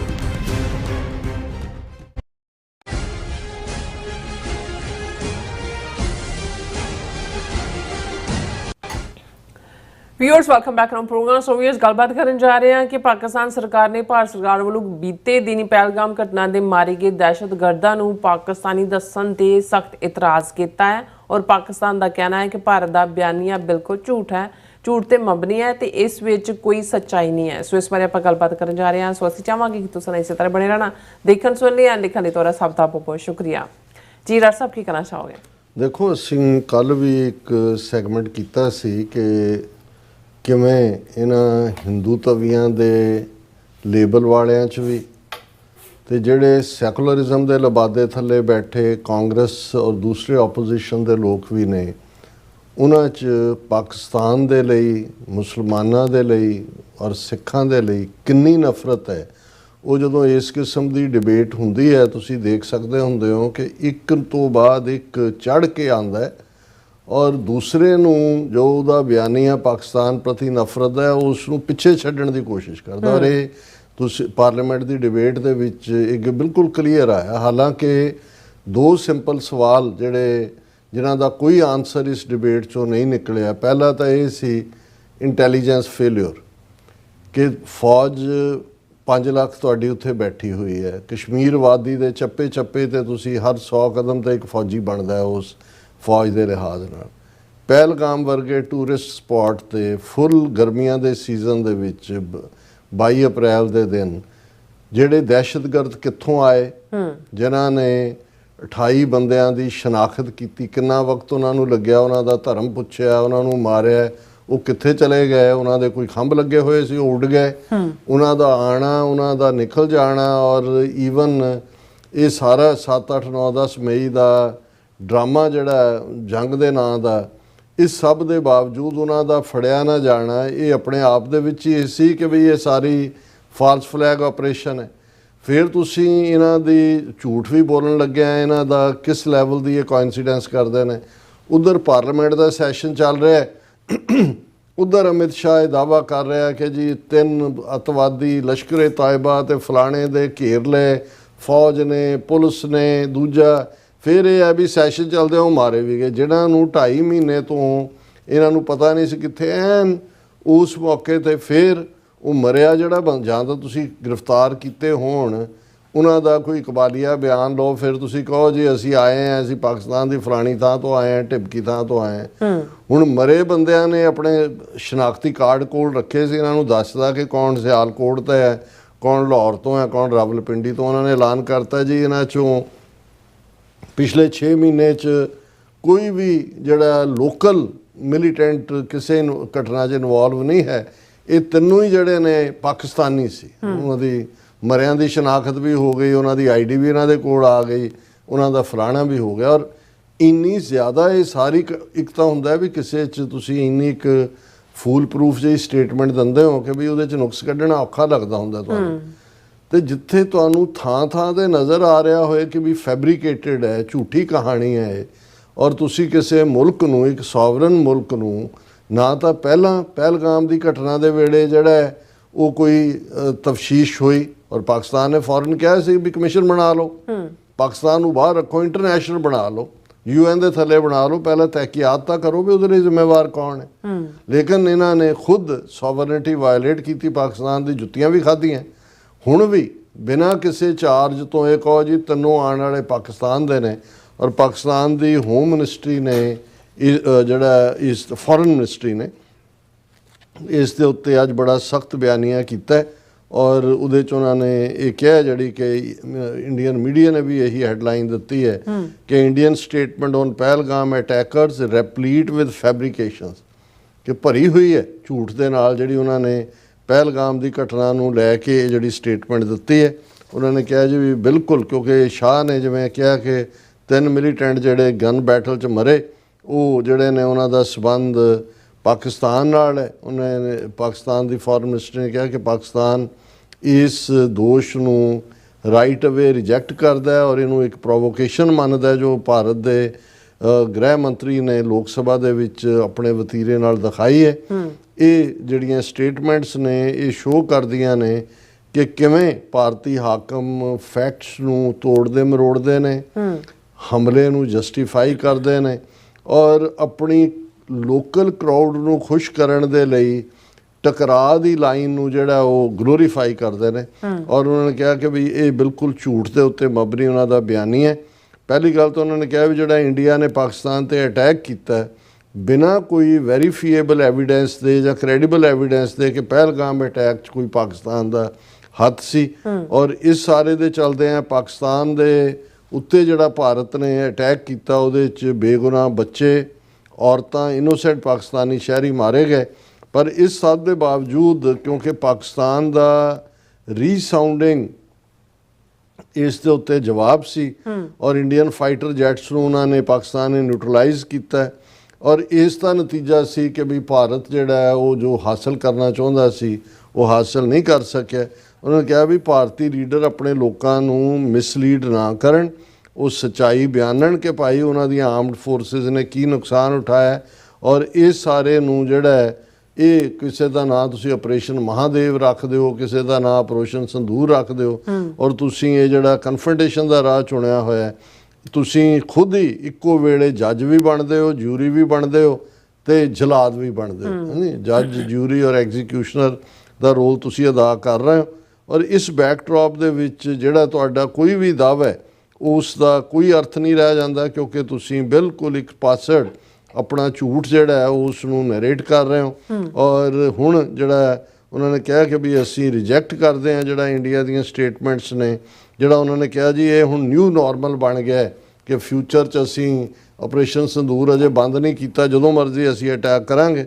ਉਹਨਾਂ ਨੇ ਕਿਹਾ ਪਾਕਿਸਤਾਨ ਨੇ ਕਿ ਆਲਰੇਡੀ ਅਸੀਂ ਆਪਣਾ ਰੈਜ਼ੋਲਿਊਟ ਐਕਸ਼ਨ ਦੇ ਨਾਲ ਤੁਹਾਡੇ ਇਸ ਹਮਲੇ ਦਾ ਜਵਾਬ ਦਿੱਤਾ। ਜੇ ਭਵਿੱਖ ਦੇ ਵਿੱਚ ਵੀ ਤੁਸੀਂ ਇਸ ਕਿਸਮ ਦੀ ਕੋਈ ਦਿਲਵਦੀ ਕੀਤੀ ਤੇ ਵੀ ਸ਼ੈਲ ਫੋਰਸਫੁਲੀ ਕਾਊਂਟਰ ਐਨੀ ਫਿਊਚਰ ਅਗਰੈਸ਼ਨ, ਇਹਦਾ ਤੁਹਾਨੂੰ ਮੂੰਹ ਤੋੜਵਾ ਜਵਾਬ ਦਿੱਤਾ ਜਾਏਗਾ। ਸਾਡੇ ਲਈ ਜਿਹੜੀ ਓਨਲੀ ਜਿਹਨੂੰ ਤੁਸੀਂ ਓਨਲੀ ਨਾਰਮਲ ਕਹਿ ਰਹੇ ਹੋ ਉਹ ਹੈ ਕਿ ਕਿਸੇ ਮੁਲਕ ਦੀ ਸੋਵਰਨਿਟੀ ਔਰ ਟੈਰੀਟੋਰੀਅਲ ਇੰਟੈਗਰਿਟੀ, ਜੇ ਤੁਸੀਂ ਸੋਵਰਨਿਟੀ ਔਰ ਟੈਰੀਟੋਰੀਅਲ ਇੰਟੈਗਰਿਟੀ ਵਾਇਲੇਟ ਕਰਦੇ ਹੋ ਔਰ ਨਾਲ ਦੀ ਨਾਲ ਅਸੀਂ ਐਡਹੇਅਰ ਕਰਦੇ ਹਾਂ, ਅਸੀਂ ਮੰਨਦੇ ਹਾਂ UN ਚਾਰਟਰ ਨੂੰ ਜਿਹੜਾ ਉਸ ਦੇ ਪ੍ਰਿੰਸੀਪਲ ਔਰ ਪਰਪਸ ਨੇ ਔਰ ਇੰਡੀਅਨ ਗਵਰਨਮੈਂਟ ਜਿਹੜੀ ਹੈ ਇਹ ਪਾਕਿਸਤਾਨ ਦੇ ਉੱਤੇ ਚਾਰਜ ਲਾ ਰਹੀ ਹੈ ਕਿ ਜੀ ਉਹ ਨਿਊਕਲੀਅਰ ਬਲੈਕਮੇਲ ਹੁਣ ਤੁਹਾਡਾ ਖਤਮ ਹੋ ਗਿਆ। ਉਹਨਾਂ ਨੇ ਕਿਹਾ ਜੀ ਅਸੀਂ ਕਦੇ ਵੀ ਜਿਹੜਾ ਇਸ ਕਿਸਮ ਦਾ ਕੋਈ ਬਲੈਕਮੇਲ ਦੀ ਕੋਈ ਕੋਸ਼ਿਸ਼ ਨਹੀਂ ਕੀਤੀ, ਅਸੀਂ ਕਨਵੈਨਸ਼ਨਲ ਕੈਪੇਬਿਲਿਟੀਜ਼ ਦੇ ਨਾਲ ਹੀ ਭਾਰਤ ਦਾ ਮੂੰਹ ਭੰਨਿਆ ਤੇ ਅੱਗੋਂ ਲਈ ਵੀ ਅਸੀਂ ਇਹ ਦੱਸਣਾ ਚਾਹੁੰਦੇ ਹਾਂ ਕਿ ਭਾਰਤ ਧੱਕਾ ਕਰ ਰਿਹਾ ਹੈ। ਇੰਡਸ ਵਾਟਰ ਟਰੀਟੀ ਨੂੰ ਅਬੇਂਸ ਦੇ ਉੱਤੇ ਰੱਖਣ ਦੀ ਲਾਈਨ ਵਨ ਸਾਈਡਡ, ਇਹ ਅਗੇਂਸਟ ਦਾ ਟਰਮਸ ਆਫ ਦਾ ਟਰੀਟੀ ਹੈ ਔਰ ਇੰਡੀਆ ਨੂੰ ਸ਼ਰਮ ਆਉਣੀ ਚਾਹੀਦੀ ਹੈ ਕਿ ਵੀ ਉਹ ਆਪਣੀਆਂ ਜਿਹੜੀਆਂ ਟਰੀਟੀ ਦੀਆਂ ਆਬਲੀਗੇਸ਼ਨਸ ਨੇ ਉਸ ਤੋਂ ਦੌੜ ਰਿਹਾ ਔਰ ਕਨਕਲੂਜਨ ਦੇ ਵਿੱਚ ਔਰ ਇਹ ਰਾਇਟਰ ਜਿਹੜੀ ਇੰਟਰਨੈਸ਼ਨਲ ਨਿਊਜ਼ ਏਜੰਸੀ ਹੈ ਉਹਨੇ ਸਰਕੂਲੇਟ ਕੀਤਾ। ਉਹਨਾਂ ਨੇ ਕਿਹਾ ਵੀ ਇਹ ਜਿਹੜੀ ਇੰਡੀਆ ਦੀ ਸਾਰੀ ਸਟ੍ਰੈਟਜੀ ਹੈ ਉਹ ਤਿੰਨ ਉਹਨਾਂ ਨੇ ਲਫ਼ਜ਼ ਯੂਜ਼ ਕੀਤੇ। ਉਹਨਾਂ ਨੇ ਕਿਹਾ it's India's continued reliance on disinformation, jingoism and chest thumping. Jingoism उछल कूद कर रहा, अपनी छाती में हमने जीत लिया और झूठ। उन्होंने कहा भी रिस्क डिस्टैबिलाइजिंग साउथ एशिया कि आ जड़ियाँ तुहाडियां तीनों ही चीज़ां ने डिसइनफॉर्मेशन, जिंगोइज्म और चेस्ट थंपिंग, तुसी साउथ एशिया नूं डिस्टैबिलाइज कर रहे हो। पाकिस्तान एक रिस्पॉन्सिबल मुल्क है, वो अमन, रीजनल स्टेबिलिटी और मीनिंगफुल डायलॉग दे लई जिहड़ा है वो तैयार है किसी भी मौके दे उत्ते। और जिहड़ा कोर इशू है इस सारे डायलॉग दे विच वो कश्मीर दा इशू है। असीं समझदे हैं कि पाकिस्तान PR दे लिहाज नाल ड्यूरिंग द कन्फ्लिक्ट भी ऑन द टॉप सी और जिवें उन्होंने बिल्कुल एक बैलेंस्ड स्टेटमेंट इस सारे दे उत्ते दित्ती जिहदे च कि उन्हां दा जिहड़ा वो बिल्कुल पाश कीता जिहड़ा इंडिया दा नैरेटिव है। और इस किस्म दे नूं फिर जे रॉयटर ਗਲੋਬਲੀ ਇਸ ਨੂੰ ਪਬਲਿਸ਼ ਕਰ ਰਿਹਾ ਤੇ ਇਹ ਸ਼ੋਅ ਕਰਦਾ ਵੀ ਉਹਨਾਂ ਨੂੰ ਇਸ ਚੋਂ ਕ੍ਰੈਡੀਬਿਲਿਟੀ ਨਜ਼ਰ ਆਉਂਦੀ ਹੈ। ਜੀ ਡਾਕਟਰ ਸਾਹਿਬ ਤੁਹਾਡਾ ਬਹੁਤ ਬਹੁਤ ਸ਼ੁਕਰੀਆ। ਸੋਥਲੈਨ ਬ੍ਰੇਕ ਵਿਊਅਰਸ ਤੁਸੀਂ ਕਿਤੇ ਨਹੀਂ ਜਾਣਾ, ਮਿਲਦੇ ਹਾਂ ਆਫਟਰ ਦਿਸ ਸ਼ਾਰਟ ਬ੍ਰੇਕ।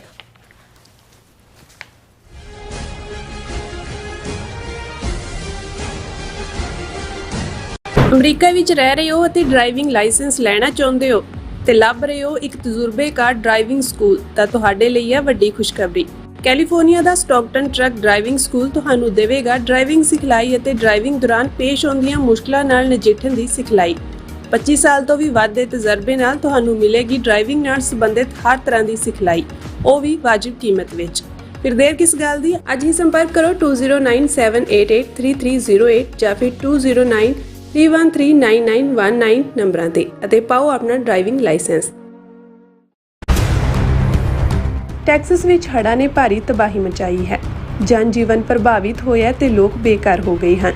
ਪਰ ਇਸ ਮੁਸ਼ਕਿਲ ਦੀ ਘੜੀ ਵਿੱਚ ਇੱਕ ਸੰਸਥਾ ਸਹਾਇਤਾ ਲਈ ਅੱਗੇ ਆਈ ਹੈ। ਯੂਨਾਈਟਿਡ ਸਿੱਖ ਸੰਸਥਾ ਦੇ ਵਲੰਟੀਅਰ ਲੋਕਾਂ ਨੂੰ ਗਰਮ ਭੋਜਨ, ਪਾਣੀ, ਕੱਪੜੇ, ਦਵਾਈਆਂ ਅਤੇ ਹੋਰ ਜ਼ਰੂਰੀ ਵਸਤਾਂ ਵੰਡ ਰਹੇ ਹਨ। ਯੂਨਾਈਟਿਡ ਸਿੱਖ ਸੰਸਥਾ ਪੀੜਤਾਂ ਦੀ ਸਹਾਇਤਾ ਲਈ ਵਚਨਬੱਧ ਹੈ। ਤੁਸੀਂ ਵੀ ਯੂਨਾਈਟਿਡ ਸਿੱਖ ਸੰਸਥਾ ਦੇ ਨਾਲ ਜੁੜ ਸਕਦੇ ਹੋ। ਆਓ ਆਪਣਾ ਵੱਧ ਤੋਂ ਵੱਧ ਯੋਗਦਾਨ ਪਾਈਏ ਅਤੇ ਹੜ੍ਹ ਪੀੜਤਾਂ ਦੀ ਸਹਾਇਤਾ ਕਰੀਏ। ਵਧੇਰੇ ਜਾਣਕਾਰੀ ਲਈ ਤੁਸੀਂ ਸਕਰੀਨ ਤੇ ਦਿੱਤੇ ਨੰਬਰਾਂ ਤੇ ਸੰਪਰਕ ਕਰ ਸਕਦੇ ਹੋ।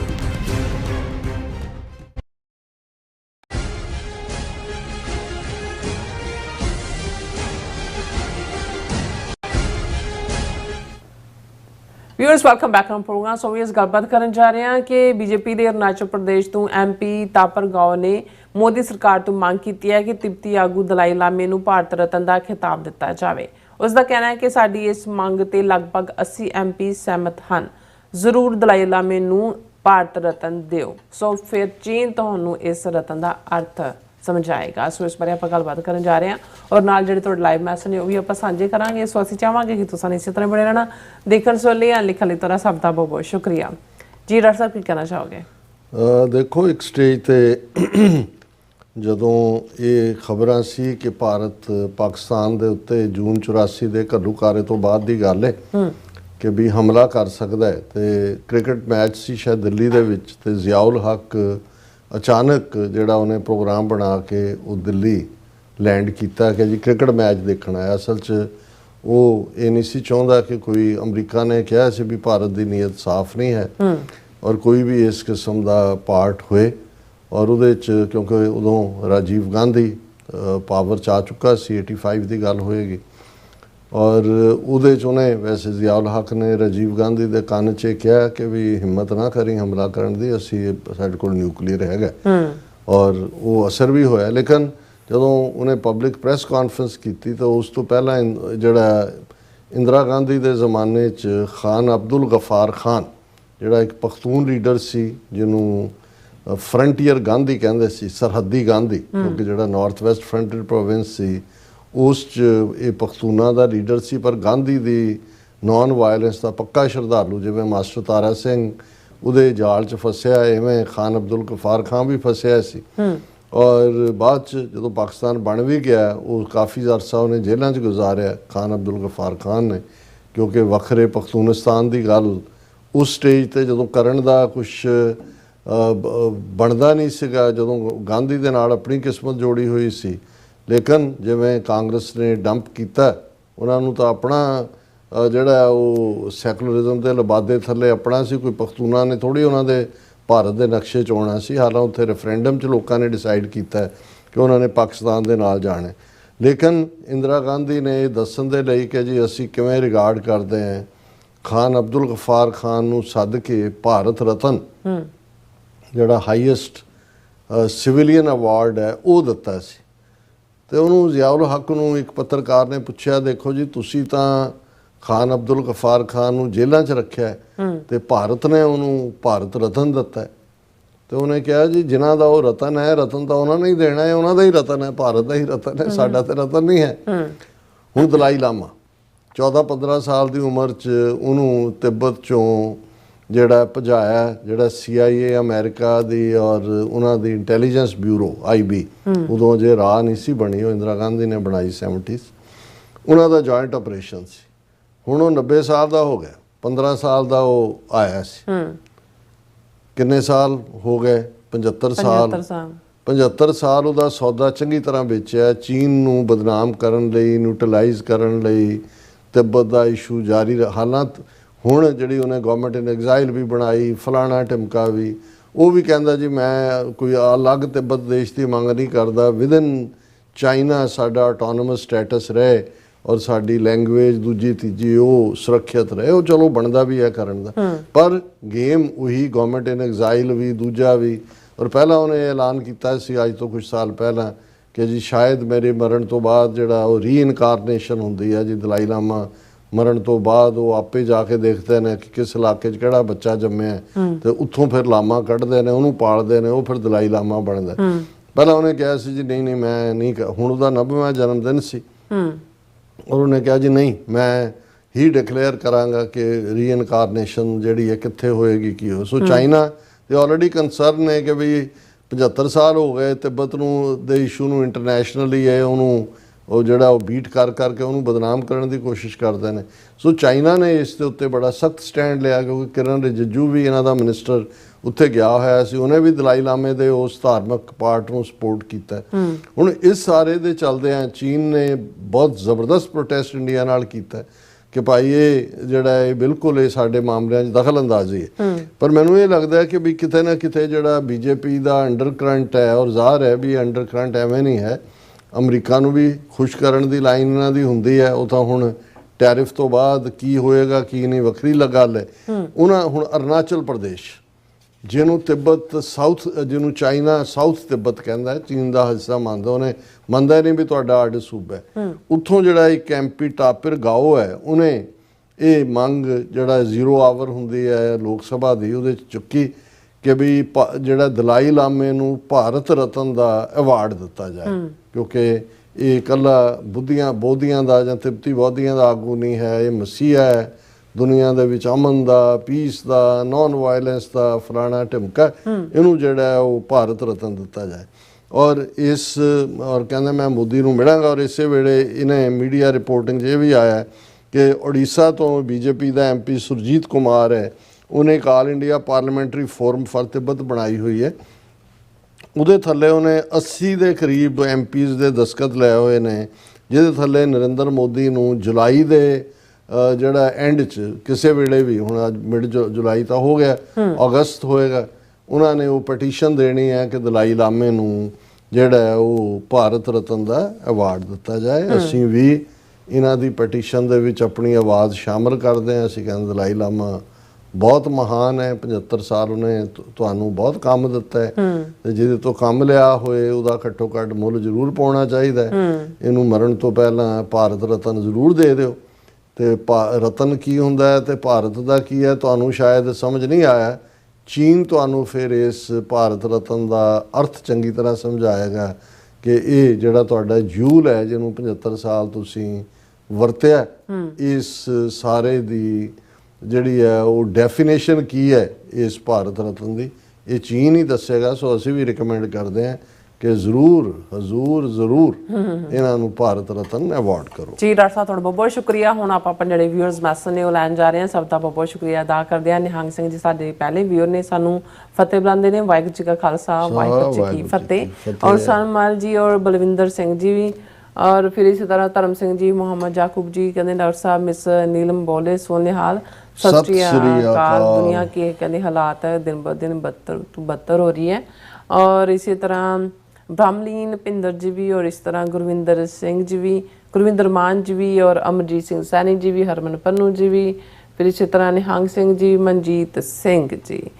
ਇਹ ਕਹਿੰਦੇ ਨੇ ਗੁਰੂ ਗੋਬਿੰਦ ਸਿੰਘ ਜੀ। ਮਨਜੀਤ ਸਿੰਘ ਸ਼ਰਾਰਤ ਕਰ ਰਿਹਾ ਹੈ, ਇਹਨੂੰ ਕੋਈ ਹੱਕ ਨਹੀਂ ਹੈ ਕਿ ਜਿਹੜੀ ਗ੍ਰੀਟਿੰਗ ਹੈ ਉਸ ਨੂੰ ਬਦਲੇ। ਇਹ ਵਾਹਿਗੁਰੂ ਜੀ ਕਾ ਖਾਲਸਾ, ਵਾਹਿਗੁਰੂ ਜੀ ਕੀ ਫਤਿਹ ਹੈ। ਔਰ ਇਸ ਦਾ ਕੋਈ ਵੀ ਜਿਹੜਾ ਇਸ ਕਿਸਮ ਦੇ ਸ਼ਰਾਰਤੀ ਬੰਦਾ ਜਿਹੜਾ ਉਹਨੂੰ ਅਸੀਂ ਐਂਟਰਟੇਨ ਨਹੀਂ ਕਰਨਾ ਚਾਹੁੰਦੇ। ਬਿਲਕੁਲ। ਸ਼ਾਬਲੇ ਜੀ ਵੀ, ਇਸੇ ਤਰ੍ਹਾਂ ਜਗਜੀਤ ਕੌਰ ਜੀ ਵੀ ਕਹਿੰਦੇ 8 month of Trump। और मनजीत सिंह मठारू जी भी ने कितने Sikhs are highly attacked by all Punjab land की कहते ने capture and Sikh population marginalised to Punjab land capture ਜਿਹੜਾ ਲੈਂਡ ਪੂਲਿੰਗ ਹੈ। ਔਰ ਕੱਲ ਬੜੀ ਜ਼ਬਰਦਸਤ ਟਰੈਕਟਰ ਰੈਲੀਜ਼ ਥਾਂ ਤੇ ਹੋਈਆਂ ਨੇ, ਮੋਬਿਲਾਈਜ਼ ਹੋਏ ਨੇ। ਪਰ ਅਸੀਂ ਇਹ ਡਿਸਕਸ ਵੀ ਕੀਤਾ ਸੀ, ਇੱਕ ਤਬਕਾ ਉਹ ਵੀ ਹੈ ਜਿਹੜਾ ਪੈਸੇ ਦੇ ਲਾਲਚ ਜਿਹੜਾ ਉਹ ਡੋਨੇਟ ਕਰਨ ਨੂੰ ਵੀ ਤਿਆਰ ਹੈ, ਪਰ ਇਹ ਇਸ਼ੂ ਇਸ ਵੇਲੇ ਕਿਸਾਨੀ ਦਾ ਇਸ਼ੂ ਬਣ ਗਿਆ ਔਰ ਇਸ ਦੇ ਉੱਤੇ ਕਾਫੀ ਜਿਹੜੀ ਹੈ ਉਹ ਜ਼ਬਰਦਸਤ ਰੈਲੀ ਹੋਈ ਹੈ, ਟਰੈਕਟਰ ਰੈਲੀ। ਠੀਕ ਹੈ ਜੀ। ਔਰ ਇਸੇ ਤਰ੍ਹਾਂ ਸ਼ਾਬਲੇ ਜੀ ਕਹਿੰਦੇ ਜਿਸ ਰੋਗ ਨਾਲ ਬੱਕਰੀ ਮਰ ਗਈ ਉਸੇ ਰੋਗ ਪਠੋਰੇ ਨੂੰ ਬੱਚਾ ਹੁੰਦਾ, ਫਿਰ ਕਹਿੰਦੇ ਪੁੱਤ ਬਣ ਕੇ ਪੁੱਤ ਬਣਾ ਕੇ ਛੱਡੂ ਟਰੰਪ ਝੂਠਿਆਂ ਦੇ ਮੋਰੀ ਨੂੰ। ਵਾਹ ਇਹ ਕੰਪਲੀਟ ਹੋ ਗਿਆ ਬਿਲਕੁਲ। ਨਾਈਸ। ਪੁੱਤ ਬਣਾ ਕੇ ਛੱਡੂ ਟਰੰਪ ਝੂਠਿਆਂ ਦੇ ਮੋਰੀ ਨੂੰ। ਜਤਿੰਦਰ ਸਿੰਘ ਜੀ ਵੀ ਔਰ ਇਸੇ ਤਰ੍ਹਾਂ ਨਿਹੰਗ ਸਿੰਘ ਜੀ ਕਹਿੰਦੇ ਬਹੁਤ ਚਲਾਕ ਕਾਂ ਕਹਾਉਂਦਾ ਆ ਖੀਰ। ਓਕੇ, ਗੂੰ ਹੀ ਫਰੋਲਦਾ ਹੈ ਇਹ ਨਿਹੰਗ ਸਿੰਘ ਜੀ ਅੱਡ ਇਲਾਕਿਆਂ 'ਚ ਅੱਡ ਹੈ। ਉਹ ਜਿਹੜਾ ਮੈਂ ਕਿਹਾ ਉਹ ਵੀ ਹੈ, ਪਰ ਤੁਸੀਂ ਜ਼ਰਾ ਜ਼ਿਆਦਾ ਫਿਜ਼ੀਓਲੋਜੀ ਵੀ ਨਾਲ ਦੱਸ ਦਿੱਤੀ ਹੈ। ਇੰਦਰਪ੍ਰੀਤ ਸਿੰਘ ਜੀ ਵੀ, ਫਿਰ ਇਸ ਤਰ੍ਹਾਂ ਆਰਿਫ ਮਜੀਦ ਜੀ ਵੀ, ਔਰ ਇਸੇ ਤਰ੍ਹਾਂ ਫਿਰ ਹੈਗੇ ਕਿ ਰਣਜੀਤ ਸਿੰਘ ਜੀ ਵੀ, ਔਰ ਫਿਰ ਆਰਿਫ ਮਜੀਦ ਜੀ ਵੀ, ਔਰ ਨਰਿੰਦਰ ਸਿੰਘ ਜੀ ਵੀ, ਫਿਰ ਹਾਂਜੀ ਸਿੰਗਰਚਾ ਜੀ ਵੀ, Narinder Singh ji we will get Khalsa today ਔਰ ਟੁਮਾਰੋ ਕਮਲ, ਔਰ ਇਸੇ ਤਰ੍ਹਾਂ ਮਨਜੂਰ ਕੋਹਨੂਰ ਜੀ ਵੀ, ਕੁਲਵੀਰ ਸੰਘਾ ਜੀ ਵੀ, ਔਰ ਫਿਰ ਇਸੇ ਤਰ੍ਹਾਂ ਅਮਨ ਸਿੰਘ ਜੀ ਵੀ ਖਾਲਸਾ, ਔਰ ਬਲਾਲ ਅਹਿਮਦ ਜੀ ਵੀ, ਇਹ ਵੀ ਕਹਿੰਦੇ ਨੇ ਸਾਨੂੰ ਹਲੋ, ਔਰ ਕਹਿੰਦੇ ਨੇ ਹੁਣ ਕਲੌਡੀ ਹੈਗੀ ਇੱਥੇ ਔਰ ਬਾਰਿਸ਼ ਨਹੀਂ ਹੋ ਰਹੀ ਔਰ ਹਵਾ ਕਾਫੀ ਤੇਜ਼ ਚੱਲ ਰਹੀ ਹੈ ਲਾਹੌਰ ਦੇ ਵਿੱਚ। So nice. ਔਰ ਬਲਾਲ ਜੀ ਕਹਿੰਦੇ ਕਿ ਚਾਚਾ ਟਰੰਪ ਮੋਦੀ ਨੂੰ, ਬਹੁਤ ਸ਼ੁਕਰੀਆ ਤੁਸੀਂ ਲਾਹੌਰ ਦੇ ਮੌਸਮ ਤੋਂ ਸਾਨੂੰ ਜਾਣੂ ਕਰਾਉਂਦੇ ਹੋ। ਬਲਾਲ ਜੀ ਕਹਿੰਦੇ ਕਿ ਚਾਚਾ ਟਰੰਪ ਮੋਦੀ ਨੂੰ 100 ਛਿੱਤਰ ਵੀ ਤੇ 100 ਪਿਆਜ਼ ਵੀ ਖਵਾ ਰਿਹਾ। ਬਿਲਕੁਲ ਠੀਕ ਹੈ, ਬਿਲਕੁਲ। ਨੂਪਾ ਜੀ ਵੀ ਕੁਝ ਕਹਿਣਾ ਚਾਹੁੰਦੇ ਕਿ ਮੈਨੂੰ ਪਤਾ ਲੱਗਿਆ ਕਿ 18 ਏਕੜ ਤੋਂ ਜ਼ਿਆਦਾ ਇੱਕ ਫੈਮਿਲੀ ਓਨ ਨਹੀਂ ਕਰ ਸਕਦਾ, ਮਿਹਨਤ ਨਾਲ ਤਰੱਕੀ ਵੀ ਨਹੀਂ ਕਰ ਸਕਦਾ, ਪਰ ਇੰਡਸਟਰੀਅਲਿਸਟ ਰੱਖ ਸਕਦਾ। ਫਿਰ ਕੀ ਕਹਿੰਦਾ, ਸ਼ਾਪਿੰਗ ਮਾਲ ਵਾਲੇ 100 ਦੁਕਾਨਦਾਰ ਦਾ ਗਲਾ ਘੁੱਟ ਸਕਦਾ। ਪਤਾ ਨਹੀਂ ਕੀ ਕਹਿਣਾ ਅਨੂਪਾ ਜੀ, ਇਹ ਜਿਹੜਾ 18 ਏਕੜ ਤੋਂ ਵੀ ਘੱਟ ਜਿਹੜਾ ਹੈ ਉਹ ਹੈ, ਇਹਨੂੰ ਲੈਂਡ ਸੀਲਿੰਗ ਐਕਟ ਦੇ ਨਾਂ ਥੱਲੇ 1970 'ਚ ਇਹਨਾਂ ਨੇ ਜਿਹੜਾ ਲਾਅ ਲਿਆਂਦਾ ਸੀ, ਜਿਹਦੇ ਥੱਲੇ ਜਿਹੜਾ ਉਹ ਜ਼ਮੀਨ ਨਹੀਂ ਹਾਲਾਂ ਉਸ ਦਾ ਮਿਸਯੂਜ਼ ਹੁੰਦਾ ਲਾਅ ਦਾ। ਔਰ ਜਿਹੜੇ ਵੱਡੇ ਨੇ ਉਹਨਾਂ ਨੇ ਈਵਨ ਸਬਜ਼ੀਆਂ ਦੇ ਨਾਂ ਦੇ ਉੱਤੇ ਵੀ ਜਿਹੜੀਆਂ ਜ਼ਮੀਨਾਂ ਜਿਹੜੀਆਂ ਉਹ ਰਜਿਸਟਰ ਕਰਾਈਆਂ ਹੋਈਆਂ ਔਰ ਆਪਣੇ ਨੌਕਰਾਂ ਚਾਕਰਾਂ ਦੇ ਨਾਂ ਥੱਲੇ, ਪਰ ਕਾਨੂੰਨੀ ਤੌਰ ਦੇ ਉੱਤੇ ਇਹਨਾਂ ਨੇ ਜਿਹੜਾ ਇਸ ਦੇ ਉੱਤੇ ਪਾਬੰਦੀ ਲਾਈ ਹੋਈ ਹੈ, ਲੈਂਡ ਸੀਲਿੰਗ। ਕ੍ਰੇਜ਼ੀ ਕੋਲ ਜੀ ਵੀ ਫਤਿਹ ਬੁਲਾਉਂਦੇ ਨੇ ਔਰ ਕਹਿੰਦੇ ਨੇ ਕਿ ਮੋਦੀ ਤੇ ਅਮਿਤ ਸ਼ਾਹ ਘਰ ਦੇ ਤੇਲ ਵਰਤਣ ਵੇਲੇ ਵੀ ਪਾਕਿਸਤਾਨ ਦੇ ਤੇਲ ਨੂੰ ਯਾਦ ਕਰਨਗੇ। ਹਾਂ ਬਿਲਕੁਲ ਬਿਲਕੁਲ। ਔਰ ਫਿਰ ਇਸੇ ਤਰ੍ਹਾਂ ਹਾਂਜੀ ਨੂਪਾ ਜੀ ਫਿਰ ਕਹਿੰਦੇ ਕਿਸਾਨ ਤਰੱਕੀ ਦੇ ਸੁਪਨੇ ਵੀ ਨਹੀਂ ਦੇਖ ਸਕਦਾ। ਇਹ ਚਾਹੁੰਦੇ ਨੇ ਕਿ ਫਿਲਮਸ ਵਾਲੇ ਕਿਸਾਨ ਬੈਠੇ ਕਿਤੇ ਦੇ ਦੋ ਬਦਲ ਹੋਣ। ਸੈਕਿੰਡ ਹੈਂਡ ਫੋਰਡ ਜਿਹੜਾ ਹੈਗਾ 7, 8, 10 ਜਿਹੜਾ ਵੀ ਨਹੀਂ ਲੈ ਸਕਦੇ ਭਾਰਤ ਵਿੱਚ, ਪਰ ਕੀ ਕਹਿੰਦੇ ਨੇ ਵੀਅਤਨਾਮ ਦੇ ਗਰੀਬ ਕਿਸਾਨ ਰੱਖ ਸਕਦੇ ਨੇ ਜੀ। ਔਰ ਇਸੇ ਤਰ੍ਹਾਂ ਜਸਵੀਰ ਸਿੰਘ ਜੀ ਵੀ, ਔਰ ਇਸੇ ਤਰ੍ਹਾਂ ਟੋਨੀ ਟਿੰਦਾ ਜੀ ਵੀ, ਔਰ ਫਿਰ ਤਰ੍ਹਾਂ ਪਰਮਿੰਦਰ ਜੀ ਵੀ, ਜਾਵੇਦ ਬੱਬਰ ਜੀ ਵੀ। नो हिंदी नो हिंदुस्तान, पंजाब बनेगा खालिस्तान, कश्मीर बनेगा पाकिस्तान। बिक्रमजीत सिंह जी भी और सतनाम सिंह जी भी। बिलाल जी कहते हैं डॉक्टर साहब इंडिया अब चाइना से पंगा ले रहा है। दलाई लामा भी इंडिया का पिट्ठू है। दलाई लामा इस लाइक के मास्टर तारा सिंह। हाँ नहीं, ये तो ਅਸੀਂ ਤਾਂ ਹੀ ਕਿਹਾ ਵੀ ਦੇਣ ਭਾਰਤ ਰਤਨ ਉਹਨੂੰ, ਫਿਰ ਚੀਨ ਦੱਸੇਗਾ ਇਹਨੂੰ ਇਹਦਾ ਮਤਲਬ ਕੀ ਹੈ ਭਾਰਤ। ਬਿਲਕੁਲ। ਵਿਸ਼ਵਾ ਸਿੰਘ ਜੀ, ਬਲਵੀਰ ਸਿੰਘ ਜੀ ਵੀ, ਲਾਡੀ ਸਿੰਘ ਜੀ ਵੀ, ਅਬਦੁਲ ਸਮਦ ਸ਼ੇਖ ਜੀ ਵੀ, ਔਰ ਸਭ ਦਾ ਬਹੁਤ ਬਹੁਤ ਸ਼ੁਕਰੀਆ ਇਸ ਤਰ੍ਹਾਂ ਆਪਣੇ ਵਿਊਅਰਸ ਕੋਲ ਨੇ ਇਜਾਜ਼ਤ। ਵਿਊਅਰਸ, ਸਾਡੇ ਪ੍ਰੋਗਰਾਮ ਦਾ ਸਮਾਂ ਇੱਥੇ ਮੁੱਕਦਾ। ਤੁਸੀਂ ਆਪਣੀ ਰਾਏ ਤੇ ਸੁਝਾਅ ਸਾਨੂੰ ਭੇਜਣਾ ਭੁੱਲਣਾ ਸਾਡੇ ਇਸ ਪਤੇ ਤੇ SOS@tv ਤੇ। ਅਸੀਂ ਆਪਣਾ ਪ੍ਰੋਗਰਾਮ ਲੈ ਕੇ ਫਿਰ ਦੁਬਾਰਾ ਤੁਹਾਡੇ ਸਾਹਮਣੇ ਮੁੱਕਾਂਗੇ। ਤਦ ਤੱਕ ਲਈ ਮੈਨੂੰ ਤੇ ਆਪਣਾ ਸੁਣਾ ਗਿਆ ਦੋ ਦੇਖਦੇ ਰਹੋ TV 84। ਬੁਲਾ ਦਿਓ ਫਤਿਹ। ਵਾਹਿਗੁਰੂ ਜੀ ਕਾ ਖਾਲਸਾ, ਵਾਹਿਗੁਰੂ ਜੀ ਕੀ ਫਤਿਹ। ਰੱਬ ਰਾਖਾ।